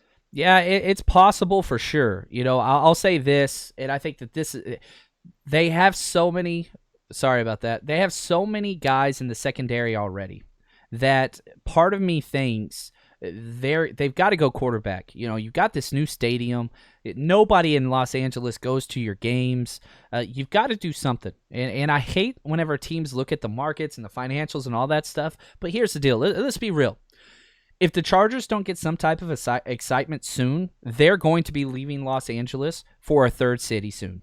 You got to do something to fight back. I think the Rams are taking several steps back. I think the Rams are actually the worst team in the NFC West right now, personally. So you now have an opportunity to pick up and try to kind of win the city back. And if you want to do that, you got to do it at quarterback. Personally, I like Jordan Love here, but I think a majority have Justin Herbert as being the guy as the next quarterback there. So I'm really confused by this Arizona team that's picking in 2 picks here, right? So they're saying they're going to go CD, They're going to trade here. back. That's going to be the first trade in the draft. I think so too, but they're like, oh, Kyler came out and told, the coaches and whatever, he wants his guy. All right, maybe. But I don't understand with the wide receiving core that's in place and the holes that are still on that team, while they've made steps forward, they've got other areas to address. It's hard to see them going on a luxury spin like that and saying, all right, we're going to put DeAndre Hopkins and CD and Fitz on the field at the same time. And then the other question is, what happened to Christian Kirk? Like, before he got injured, the guy was going off. Why are they, giving up on him so early? Yeah, that's a rough one for me too. I'm still really, really high on Kirk. Their wide receiver core right now, which they do a lot of four wide. Hopkins, Fitzgerald, and Kirk is nuts. But whenever you look at Fitzgerald, which you think you're only going to be playing for a year, they've got some other guys behind him. Hakeem Butler, who actually might get cut. He didn't play very much at all. Keyshawn Johnson he was kind of hot early. Andy Isabella, they spent a second round on. Trent Sherfield. They've got a lot of guys there at the wide receiver position, and it's definitely not an area of need. Now, their defense is garbage, and offensive tackle definitely needs some help. You got DJ Humphries at the left tackle. It's not a good pick, but he's serviceable. And you've got Gilbert at right tackle. I don't think you want to move forward with that. So you're looking right tackle or you're looking defense. The only position they're set on defense at is secondary spots. Their secondary is pretty solid. Obviously, Patrick Peterson's still playing. They spent the second round pick last year on Byron Murphy with the first pick in the second round. So they're good at corner. I think Dwayne Brown, Kinlaw, those type of guys enter into the question. You could put somebody like Isaiah Simmons. He's going to be on the board for everybody. Pair him up with Jordan Hicks at linebacker, and he could play just fine there as well. Yeah. We've got some new people entering. We got Mississippi represented. We got Mexico represented. It's kind of the same. What's up? And man, the pick is in. So right. they've made the be a quarterback decision here, man. You think Johnny so? Manziel. Ouch. I'm going to go counter to the quarterback play. I'm going to go Justin Simmons here. Isaiah Simmons? Isaiah Simmons. So I'm probably wrong, but it would make that front seven absolutely insane. So coming back to them and the Redskins, my God, they're probably going to be top 5 run-stopping defenses this year. They have a good squad, the Chargers. They have a good team. Their offensive line is a struggle, and their quarterback position isn't there. But they really have everything that you need to win. They don't have a lot of holes. They really, really don't. Yeah. If it's Herbert, man, I don't know. It's just it's a step backwards, but I get what you're saying. They've got to win that town over. Yeah, I'm just not the biggest Herbert guy. Jordan Love should be the pick here, man. You got Tyrod Taylor there at quarterback right now, which I think is good. He's serviceable. You keep him in no matter which rookie you bring in, but you want to improve this team. Offensive tackle's a thing, but if you wait, here we go. Here's the selection. Here we go. Let's go, He's baby. got people clapping for him in the back. They don't like you. They're booing him. There we go. Justin Herbert, quarterback. So, man, you look at the first 5 picks of this draft. It has followed. We were expecting it to be a crazier draft. Without all the medicals, without the pro days, without all these things. No, it's been the opposite. This has been, I think they let the fans vote on every pick so far. And it just kind of goes, it's just the same. It's the same as everybody wanted it to be. So a few days ago, Daniel Jeremiah and a few other bigger names that me and you respect and like said that big boards for the NFL looked really different from what other analysts were producing. So far, the basic Bs over at the NFL Network, their mock drafts are basically perfect at this point. Yeah. Mine is not. I had trades going on. Now, I think the first team that's going to trade is next up. Now, we're looking at the Carolina Panthers, okay? New head coach, brand new regime. Now, the one thing that they have their quarterback. I was on the Panthers fandom with Jeff Hasley, who's a really good friend, an awesome guy to follow on Twitter. And, we just talked through the possibilities. And I said, the best case scenario for the Panthers is to get Isaiah Simmons. He fits exactly what they want to do, and if not him, it's going to be C.J. Henderson, the number 2 cornerback in this draft. I think they got to go defense. Matt Rule is a guy, came over from Temple to Baylor, and now he's in the NFL. He's a guy who's come out and said several times he wants to draft people that have a higher upside, and then coach them to be better. That's kind of the thing that he wants to do. So I think that those are great picks. You want to talk about high upside and physical traits? Isaiah Simmons has them more than anybody in the history of the draft. He might be the most freakish defensive player that's come out. He's built like a defensive edge pressure, and he runs faster than any quarterback. He ran a 4.39, and the dude is. Would you compare him? Yeah, would you compare him to like Urlacher or to Khalil Mack? What's the better comparison? Man, you look at what Urlacher did in college at New Mexico. I think that's a better fit. My comp for Isaiah Simmons was Derwin James, but bigger and faster. There's not a comp. There's not a comp for him. You look at just how big that dude is, and you're just scratching your head. It's weird what he's able to do. I don't really know what else to say, but whenever you look at his athletic profile, whether you're comparing him against linebackers or slot guys or safeties or whatever, it doesn't matter.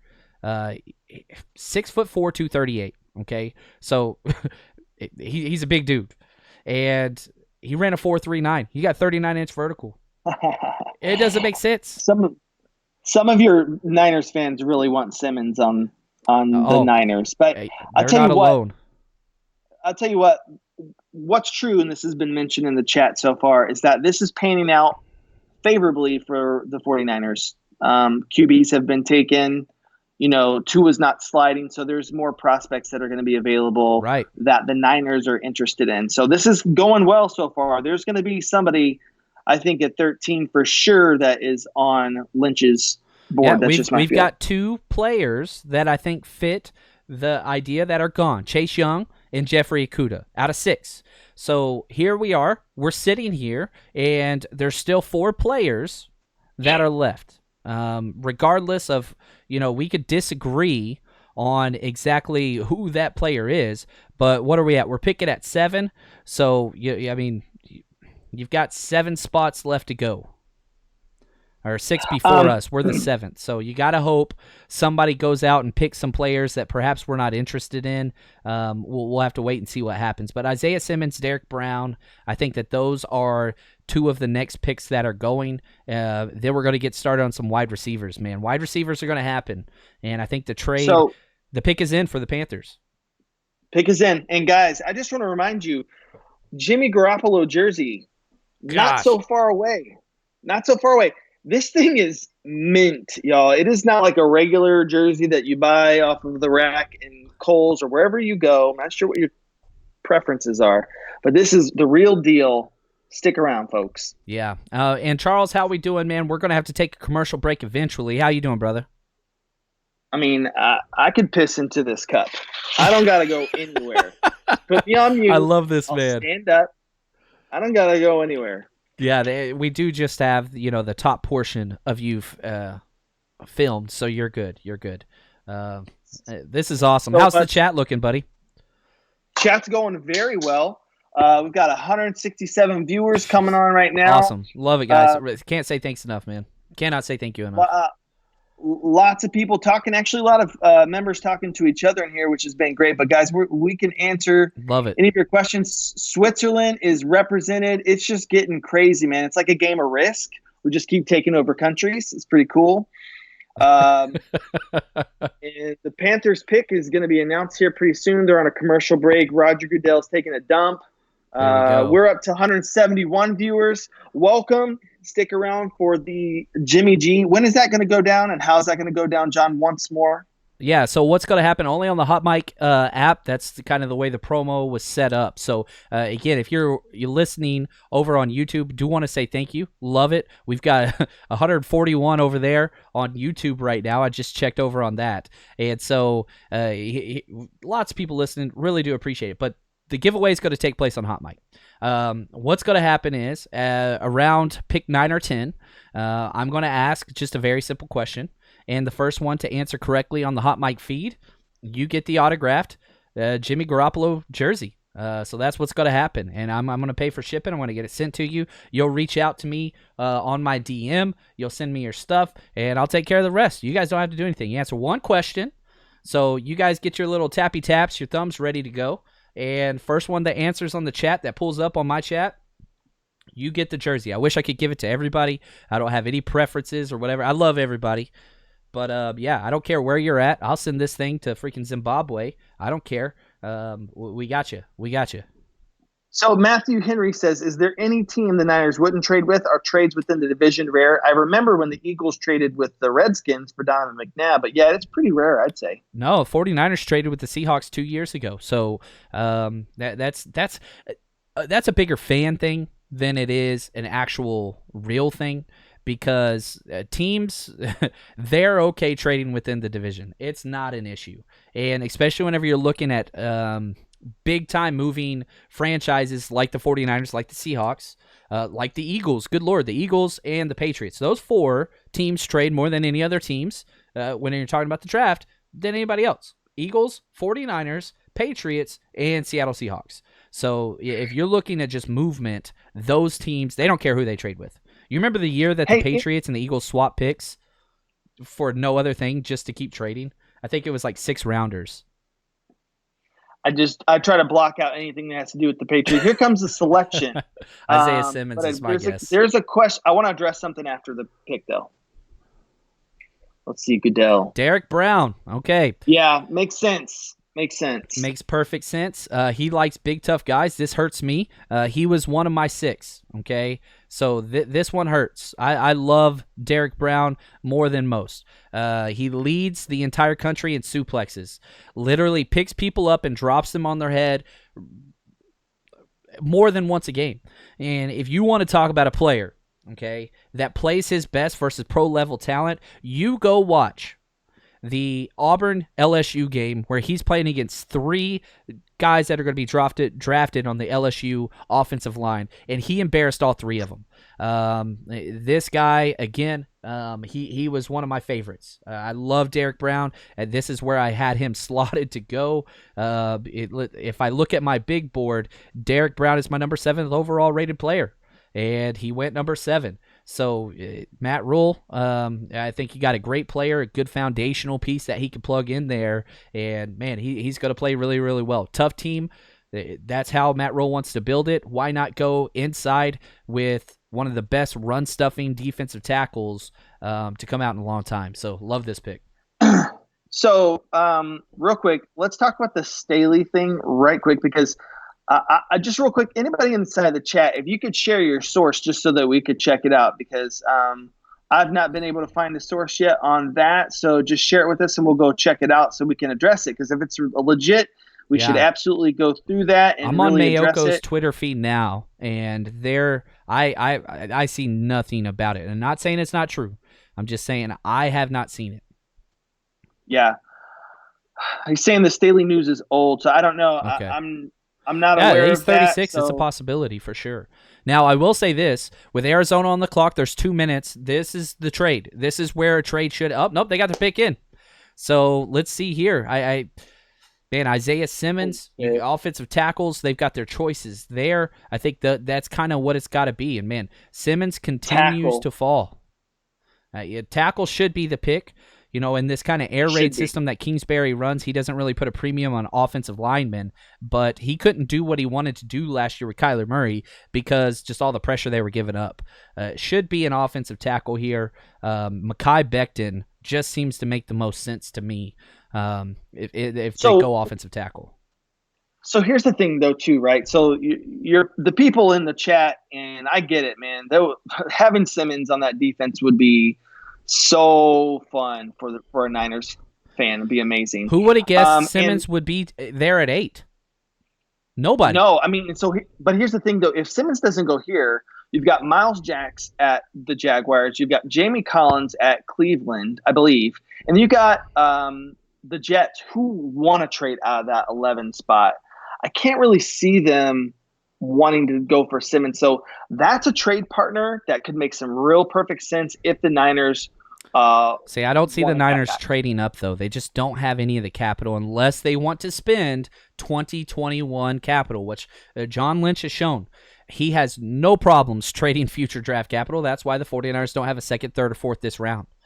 But Isaiah Simmons, he is a foundational piece. I guarantee the 49ers have him labeled as one of those foundational pieces. So if you want to jump up, and let's look at some of the numbers, okay? The 49ers are picking at 13. Let's just say Cleveland at 10, we know they want to trade back, okay? We know they want to. To jump up from 13 to 10, you're talking 150 points. The 49ers don't have anything this draft that would be worth that. You'd have to add a player, or you'd have to add probably a second rounder next year. So are you okay giving up 13 and a 2021 second to jump up 3 spots to get Isaiah Simmons? Here we go. Picks in for the Cardinals. Don't you say CeeDee Lamb. Don't do it, you. Isaiah Simmons, you son of a... Well, there you go. There it is. The funny thing is, you look within the division. That hurts. That hurts. But guess what's going to continue? Pass rushing and getting to their quarterback. I said a while ago, they don't really have a need in the secondary. So I think that they're going to put him at the linebacker spot. Let him kind of be multiple. They have Budda Baker that kind of already plays that role. It's kind of interesting. They have Jalen Thompson, who had a good year at the other safety spot. I think they're going to play him at linebacker. I really, really do. So go ahead. I think I'm just asking your opinion on that 13 spot. So some of the people were talking about, y'all's defense. The Niners defense reminds me of the Eagles when we won the Super Bowl, because you guys get pressure from those 4 spots. I know the Buckner left, right? And that's a big deal, but dude, you've got D Ford, Bosa, and Armstead. You're still going to get incredible pressure. You think Kinlaw is where you would go here at 13? Now that you know and you see where the draft is shaping up, as a Niners fan, studying everybody and the positional value, take a sip. What are you doing at 13 right now? Me, personally, I would not go Kinlaw. Okay. I would much rather... Now, again, people either love Derrick Brown or they love Kinlaw. I have Kinlaw as my 16th overall player, so it's not a reach, and it does fit a position of need. My problem with Kinlaw is this. Knee tendonitis, he's got some issues. Weight problems, he's got some issues. He had to lose 40 pounds before the 2019 season because he was so overweight. His tape, he disappears for games at a time. That is a problem. But whenever he is on and he goes all out, you're going to see 3 to 4 plays a game from him where you just say, wow. But he is very inconsistent, and that bothers me. Now, the good thing is if the 49ers do pick him, he's not going to be asked to be out there every play. The 49ers have one of the best D-line rotations in the NFL, despite losing to Forrest Buckner, so it would be a great fit. I would rather draft a different position at 13 and then try to get a tackle at 31, because, again, I have Jordan Elliott in my most recent mock draft going 31 to the 49ers. I would love that pick. We're sitting here at 9 now. Jacksonville's on the clock. I think this is where another player goes. I think this is going to be C.J. Henderson, the cornerback from Florida. I just think it's a perfect fit. See Isaiah Simmons, he was up there. Well, I think, obviously it's a bummer. We all go through it. You get your draft crush, and then they go somewhere, and then they go to your rival team. I think the thing, sometimes it's nice to have that luxury taken off the board so you can address a need. And maybe the Niners just really do need to address that tackle position again, if that's Staley. And again, for the people that are talking about tackles, guess what? 1 tackle has gone off the board so far. There is still Mekhi Becton. There is still Tristan Wirfs. There is still Jedrick Wills. So for those people that are in the tackle camp, okay, they're falling a little bit. And I think a big reason why they're falling is because there's so many tackles that are going to go in the first and second round. Austin Jackson, Joshua Jones, Ezra Cleveland, Luel Niang. Like, you talk about all these different guys. There's just a lot there. So where are positions scarce? Defensive tackle, you're talking, again, Jacksonville Jaguars love taking defensive tackles. They just lost Calais Campbell. Definitely somebody could step in there for sure. Lots of things here, but again, the fact that those 3 offensive tackles and all 3 wide receivers are there, that's where my money's going so far with the 49ers if they stay at 3. So I think 13, people want. I think some folks are still also not just salivating over the left tackle position. Looks like there's no trades are going to happen this year because Jacksonville's pick is in already. But it looks like the top three wide trades receivers coming, man. are there too. Trades are coming. Oh, trades are coming. I thought. Sorry, you got me excited. I thought one. The Browns on at 10. They want to trade back, and so I think the Browns at 10. This is a spot where if you want to trade up for a tackle or a wide receiver, Jerry Jeudy's there.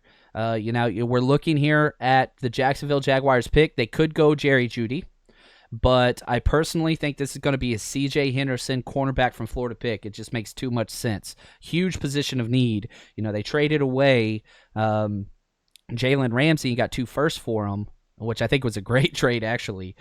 C.J. Henderson is the opposite of Jalen Ramsey to a T. The teammates call him the quietest player to ever go through Gainesville. He is not a talker. He's just a player. Jalen Ramsey, not that. Not that at all. I don't mind that at all. I mean, gosh, think about the destruction of that Jaguars team and so many other teams when you get a guy who is not a locker room guy. Hey, man, sometimes it's best to just go out there, do your job, and keep quiet. I like that feature about CJ. Hey, guys, everybody, real quick, we're about to give away the jersey right after this pick. So what I need you to do, the Jimmy Garoppolo jersey is about to be given away in the next 10 minutes. So head over to HotMic if you haven't already, and I need everybody to hit that share button, okay? So hit that share button at the top. Share it wherever. If it says you've already shared it, then you're a good person. If you haven't shared it yet, please head over there.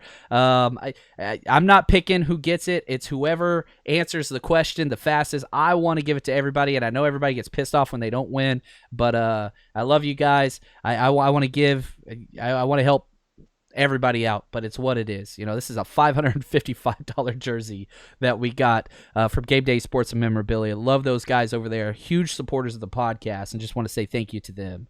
But, man, picks in. Jaguars are up. This is going to be great.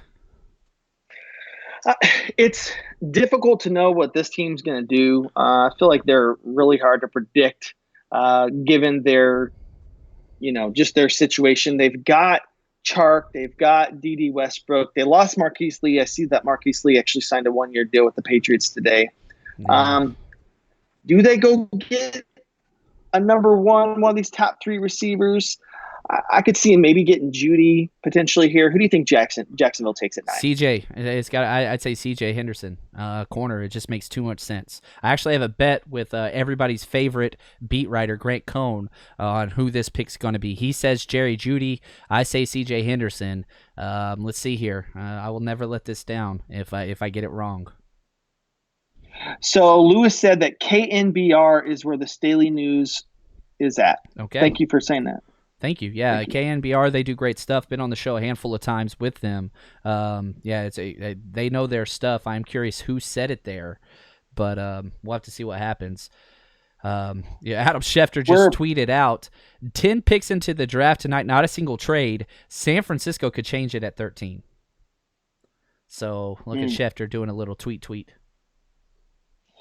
Yeah, you know what? I just think with how things are playing out right now, it might be too valuable. I mean, there is now still going to be the availability for a top 3, either a top 3 wide receiver or a top 3 tackle.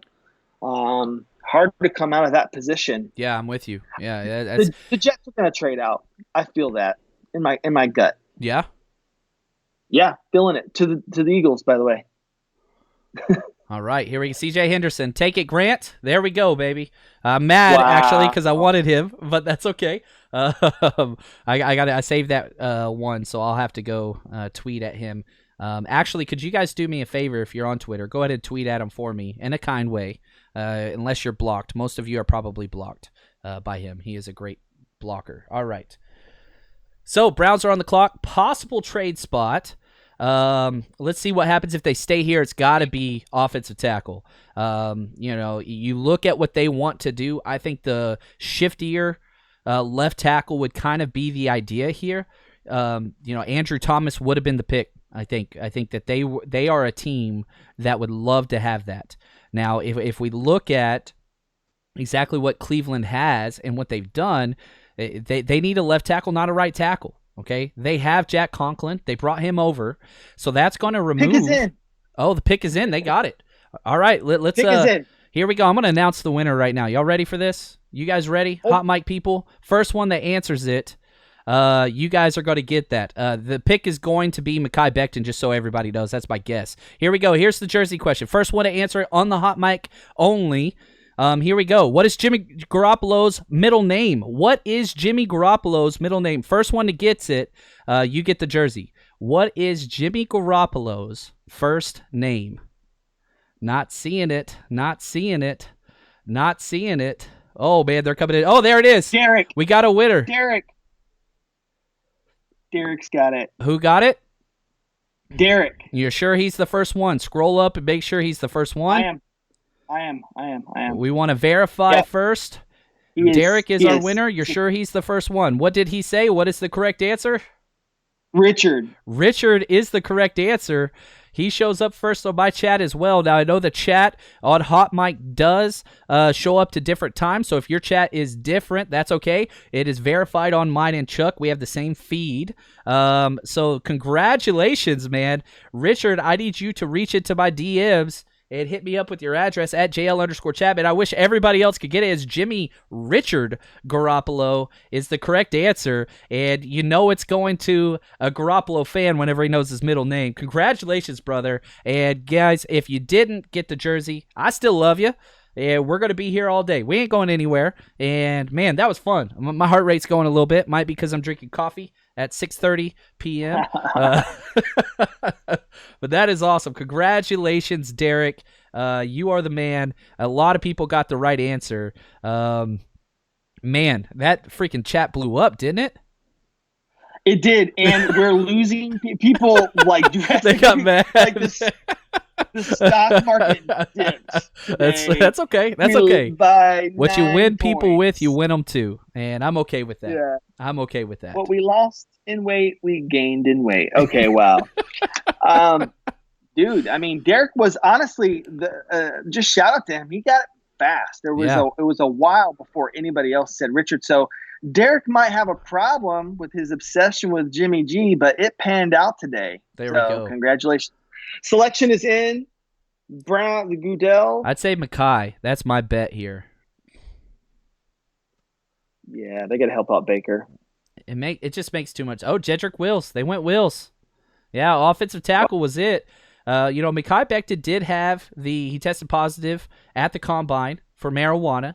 I don't think it's going to affect his draft stock too much because the new CBA has a different policy. But, it's interesting with Jedrick Wills.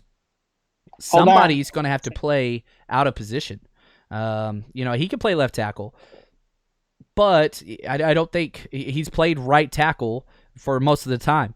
So now you've got two right tackles. He's athletic enough, plenty, 6'4", 310, 34.25-inch arms, so he's fine, runs a 5.0 40, hyper-athletic guy. A lot of fun. He's given up 1 sack and 4 quarterback hits through the whole year. He's allowed 1 sack in, 2 years in pass protection. John. Yes.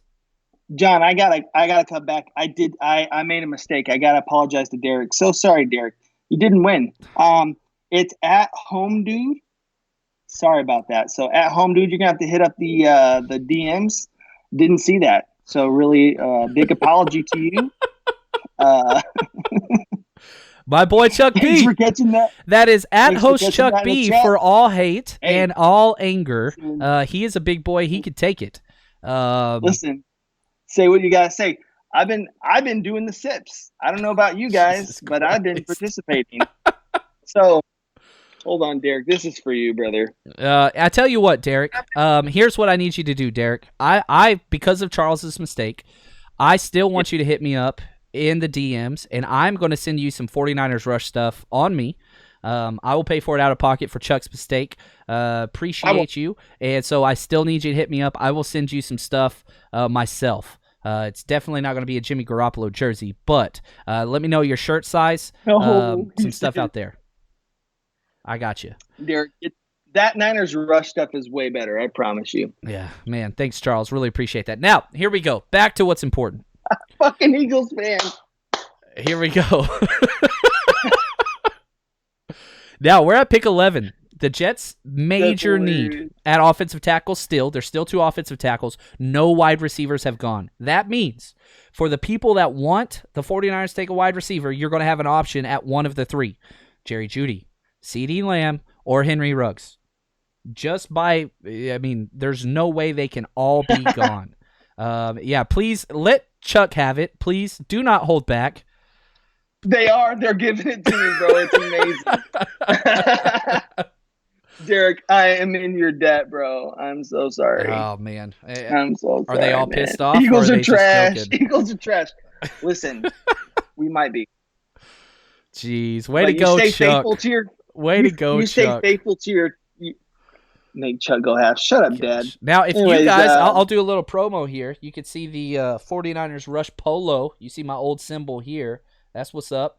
If you would like some 49ers Rush gear, just head over to the website, ninersrush.com. Click on gear. We've got T-shirts, polos, sweaters, all those things, and you can kind of pick the logo that you want to go with it. I have my traditional logo. I have the stamp logo. I have this logo. All kinds of different stuff that's up there. If you want some of that stuff, head over there. Support the podcast. Really do appreciate it, as always. And, man, this is how great these people are. We just did the damn jersey giveaway, and we still got to, our numbers, they dipped for a second, then they jump back up. I love it, man. And again, Derrick says conspiracy. I love you, Derrick. Chuck hates you. I don't know what you did to Chuck. I love you. That's what it is. Oh, man. I'm still catching it. It's so funny that, once it started happening, the chat actually started glitching itself. That's when I knew I made a mistake. I'm like, what's happening? There's 1,000 messages coming in. Man, for the first time since 2015, no trades in the top 10. First time. Not getting a lot of movement. But, hey, for teams that have been trying to jump up and everybody's saying no, this increases the likelihood of a trade for the 49ers.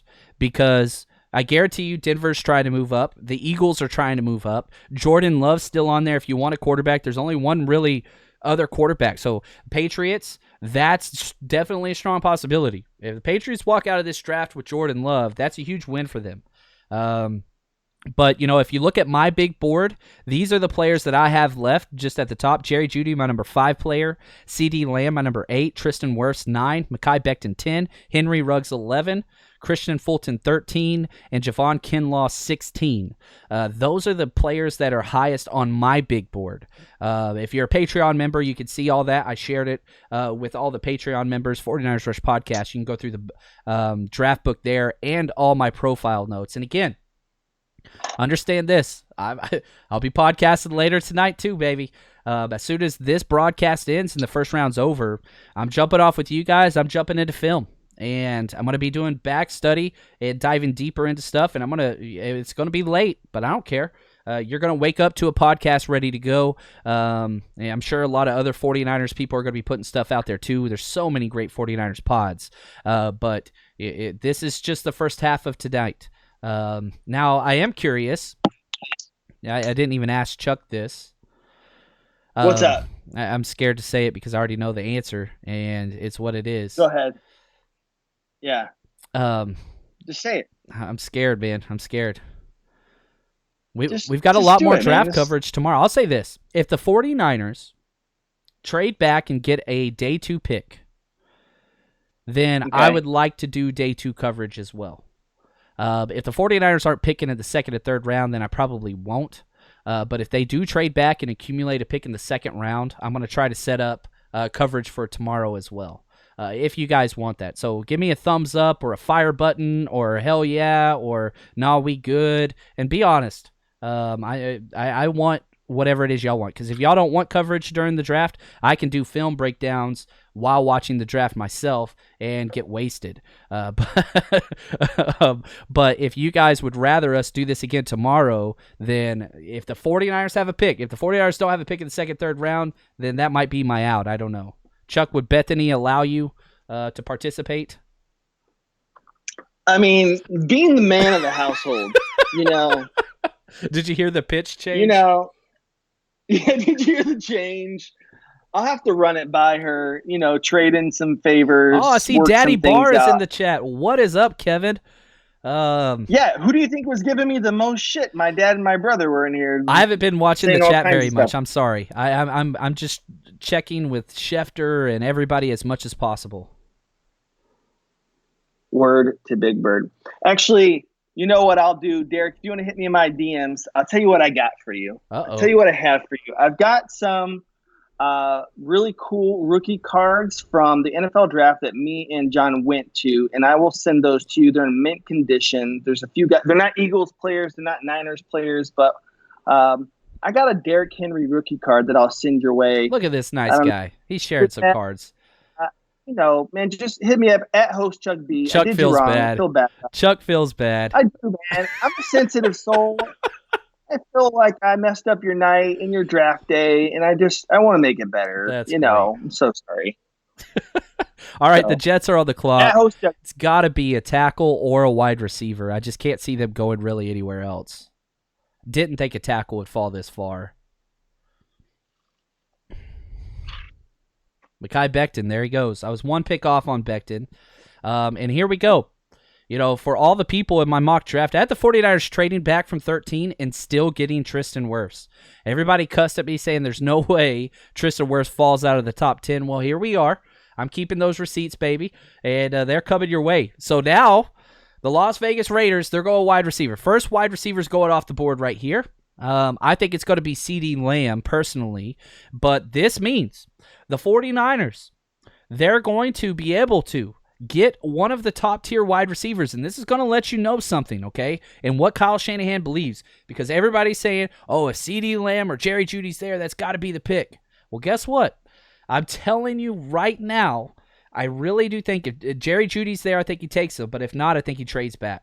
And again, there's a tackle there too. There's no way the Raiders take a tackle. They're set there with Colton Miller, who I don't like, but they spent a first-round pick on him. And then former 49ers, Trent Brown, who we traded to the Patriots, and then he won a Super Bowl there, then went over on one of the biggest deals for offensive linemen at right tackle with the Las Vegas Raiders. This is going to be a wide receiver. I think it's going to be CeeDee Lamb. What do you think, Chuck?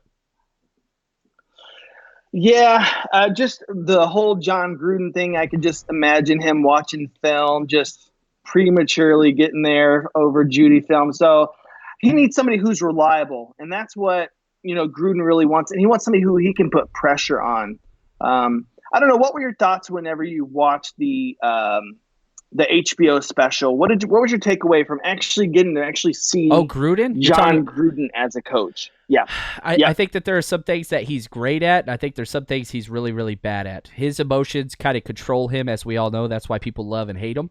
But I will tell you this. If you are in his good graces and he believes in you, I think he is a great positional coach and scheme coach. I really, really do. The problem is he cannot hide how much he hates you. And so, again, let's play with that. Derek Carr, he hates Derek Carr, right? And so now I did say wide receiver, but guess what? Quarterback is a possibility here. It's an outside shot. Jordan Love kind of fits what he likes at the quarterback position. So quarterback or wide receiver just makes way too much sense. And the pick's in. 49ers are going to trade out at 13, guys. I'm telling you right now. The 49ers are about to trade out because there's no team that has been able to trade up yet. The market is going to be pretty big. And I think Philadelphia, I think it's going to be between Denver. I think it's going to be between Philadelphia, and it's going to be between the New England Patriots. One of those three teams is going to jump up because wide receivers are available, quarterbacks are available. Javon Kinlaw's still there, really too. Quickly, if the 49ers trade out of this pick, who's going to do a shot? Who's going to do a shot with me? I don't have alcohol. Just say in the chat. I need to see in the shot who's going to just smash one down. Yeah. Let's do that. We need to make a trade's happening. I'm telling you right now. This is going to be CeeDee Lamb. Too legit to quit. And that stadium is going to be so nice. All I needed. Yas, Troy. Yeah, I think it's Jeudy as well. It just makes too much sense. He's a Gruden grinder, and he's a dog, and I love CeeDee Lamb. I really, really do. It just makes too much sense. Wow, here we go, man. 49ers about to be on the clock. They're trading out, I guarantee it. It's just, it makes too much sense. Somebody said the Raiders never pick anything normal. Agree. They usually are off book, but you've got Mayock there and Gruden there. Mayock is an interesting guy who left that NFL world to go do this. It's an interesting play. And all that weirdness between him and Antonio Brown during that HBO special, my God, it was just some strange times going on.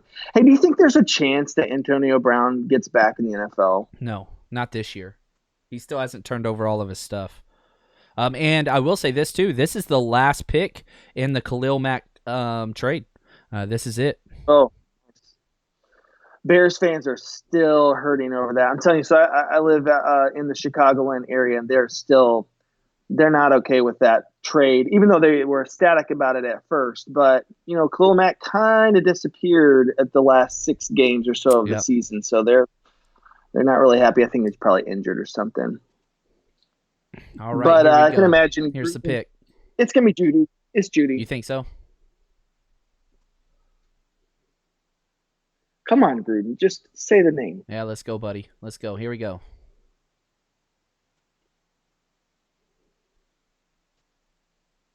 Bada bang, down, bang. Henry Ruggs. They went speed. Jerry Jeudy and CeeDee Lamb and Tristan Wirfs all available at pick 13. The 49ers are on the clock. One of those guys has to be a difference maker. Has to. I also Henry Ruggs, the speed demon. Al Davis is so happy, but screw the Raiders. Let's talk 49ers. Because nobody would have guessed that this is the situation that happened.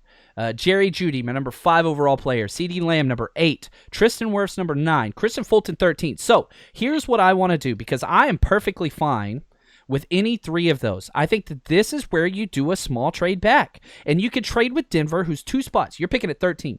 You fall back to 15, and you're still able to get one of those 3. Now, the trade differential for the 49ers and the Denver Broncos it's just 100 points in the old Jimmy Johnson trade chart. So you're not going to get rich, all those things.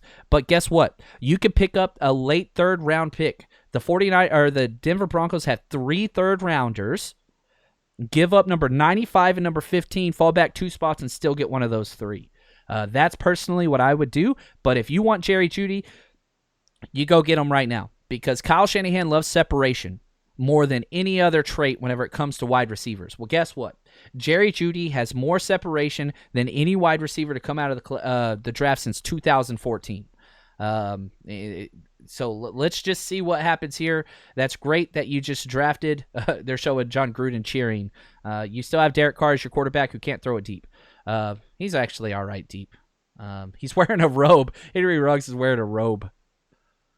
Respect. Now, questions out there for 49ers pick on 13. Is there anything in the chat, Chuck? How are we feeling? Jerry Jeudy, CeeDee Lamb, Tristan Wirfs, Javon Kinlaw, Christian Fulton. Those are kind of, A.J. Terrell is kind of a deep outside shot here. Also, another deep outside shot is maybe Ezra Cleveland. I think it's early for him, but again, guys, we know that the 49ers are high on.